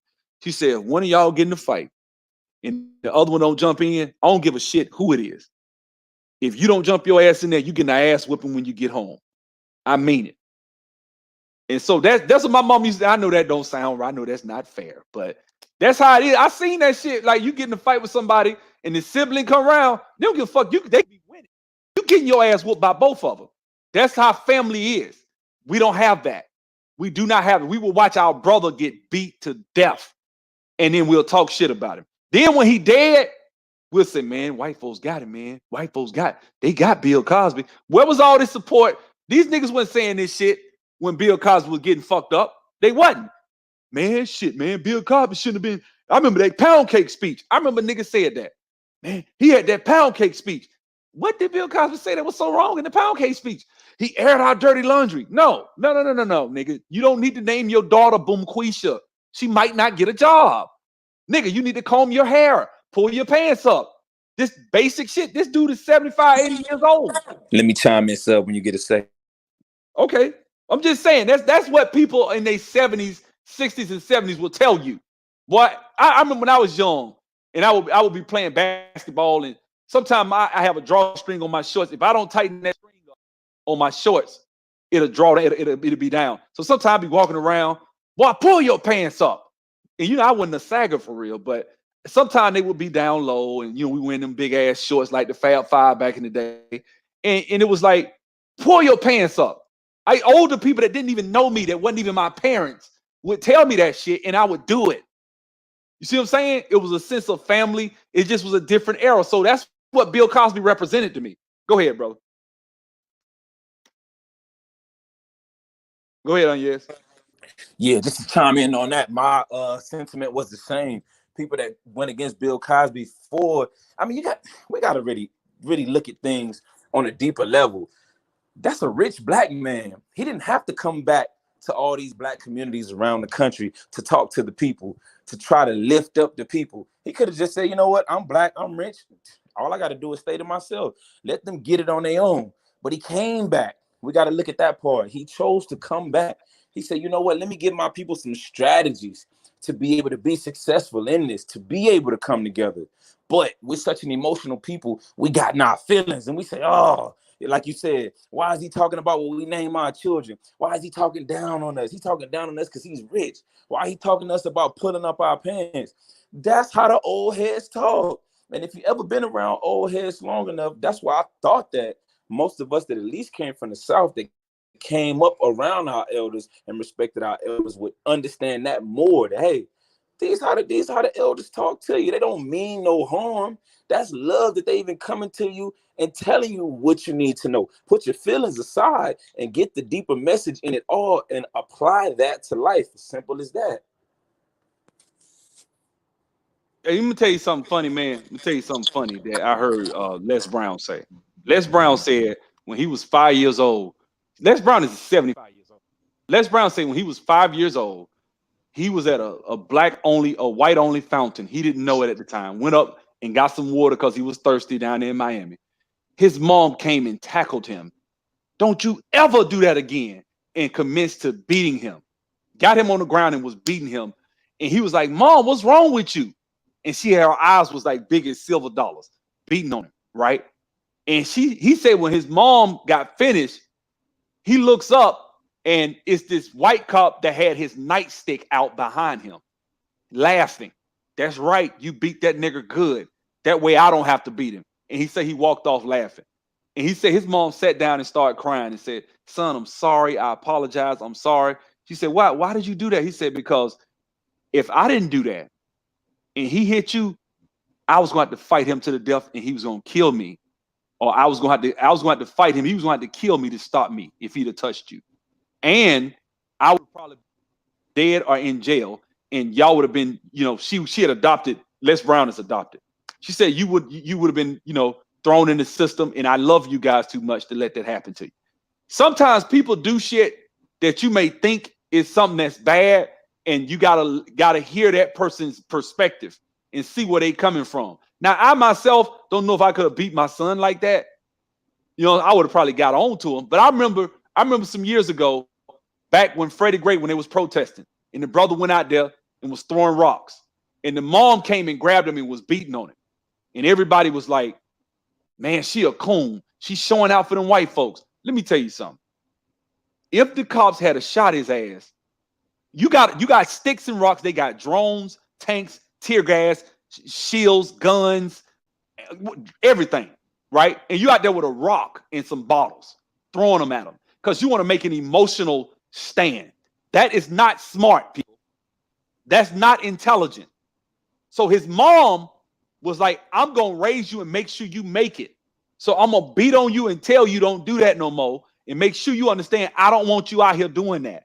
Not because I love police, but because I want to protect you from shit that you aren't strategically ready to change. You do not change shit with a bottle. That's what niggas want to do. We want to get mad at niggas and be like, man, you need to go out there with, they got tanks and guns and shit, but you run your ass out there with a pocket knife. Like, that's not smart. This is the strategy. We like kids. We like children. We want people to go out here and fight wars with the resources of our oppressors and then tell them they ain't shit at the same time. Like, that shit's stupid. That shit's stupid to me. People,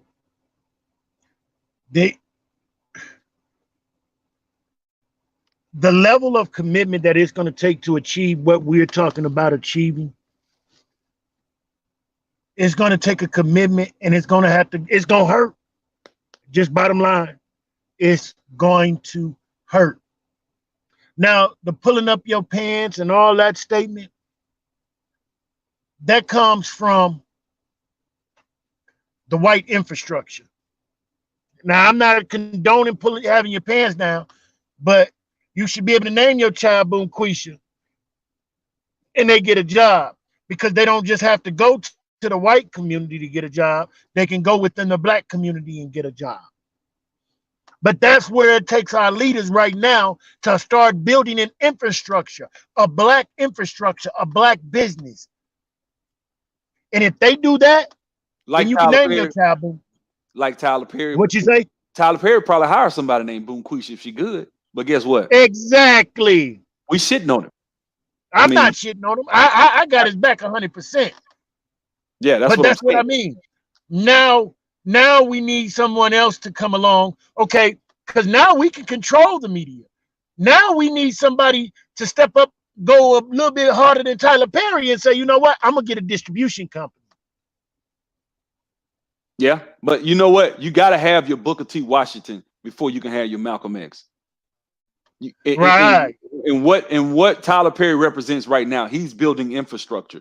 He's doing exactly what you just described. Right. Somebody's gonna come along that's gonna make a movie that's gonna make a lot of money. Black people are gonna support it, and it's gonna be from a black perspective in a positive way where it doesn't shit on black men. There's somebody out there that person might be 15 right now. They coming, but they need to come to Tyler Perry Studios. It needs to be open in 20 years. It can't be shut down. It can't be, but we're shitting on it and trying to shut it down. Be stopped, like the brother said in the video. Has to be stopped? What are you talking about? Has to be stopped? He just, like, that's what I'm talking about, man. Like, it's just, I'm gonna let y'all say y'all final words. I gotta go meet this brother and show him my house right quick. So my final words. I think that we as a people need to stop looking at the next man and start trying to communicate and get an understanding. Get an understanding of what that brother's been through, where he's from, and where he's trying to go. And at that same perspective, you should be giving it. You should be giving those things and seeking to want to be part of a community. Stop just thinking about self. Stop being selfish. You know, the Bible says you should esteem others higher than yourself. And when we start practicing that as black people, start looking at the next man as being just as important, if not more important to me, because I don't like the brother, and I'm gonna say it.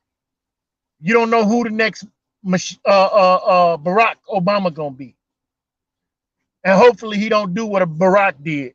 He does something that benefits us as a people. yeah, well, Yes, what you got, brother? You there? Yeah, I'm still here, y'all. Family. Check me out on Instagram. Check me out on Facebook, Snapchat, all of that. I definitely get into all of these topics as well. As a matter of fact, I just did a video the other day about Black unity and another one about what I like to call the fairness syndrome and how we need to understand that life just ain't fair, but you got to pave your own way. Better yet, we have to pave our own way. We can't worry about and we can't wait for fairness from our opposition, because if things was fair, they'd be on the bottom and we'd be on top, because they just don't stack up against our greatness. So when we understand that, when we understand the paradigm that we in, and we'll get up off our asses and come together and do what we got to do. It's on us. It's on us. I love y'all. Hey, thank you, brother. Thank you. Good point, champion heart. Sean Isaac, boy, he be at me, boy. What's up, Mr. Jones? Isaac, you an asshole, boy. Anyway, man, y'all have a good one, man. I see y'all. All right, brothers.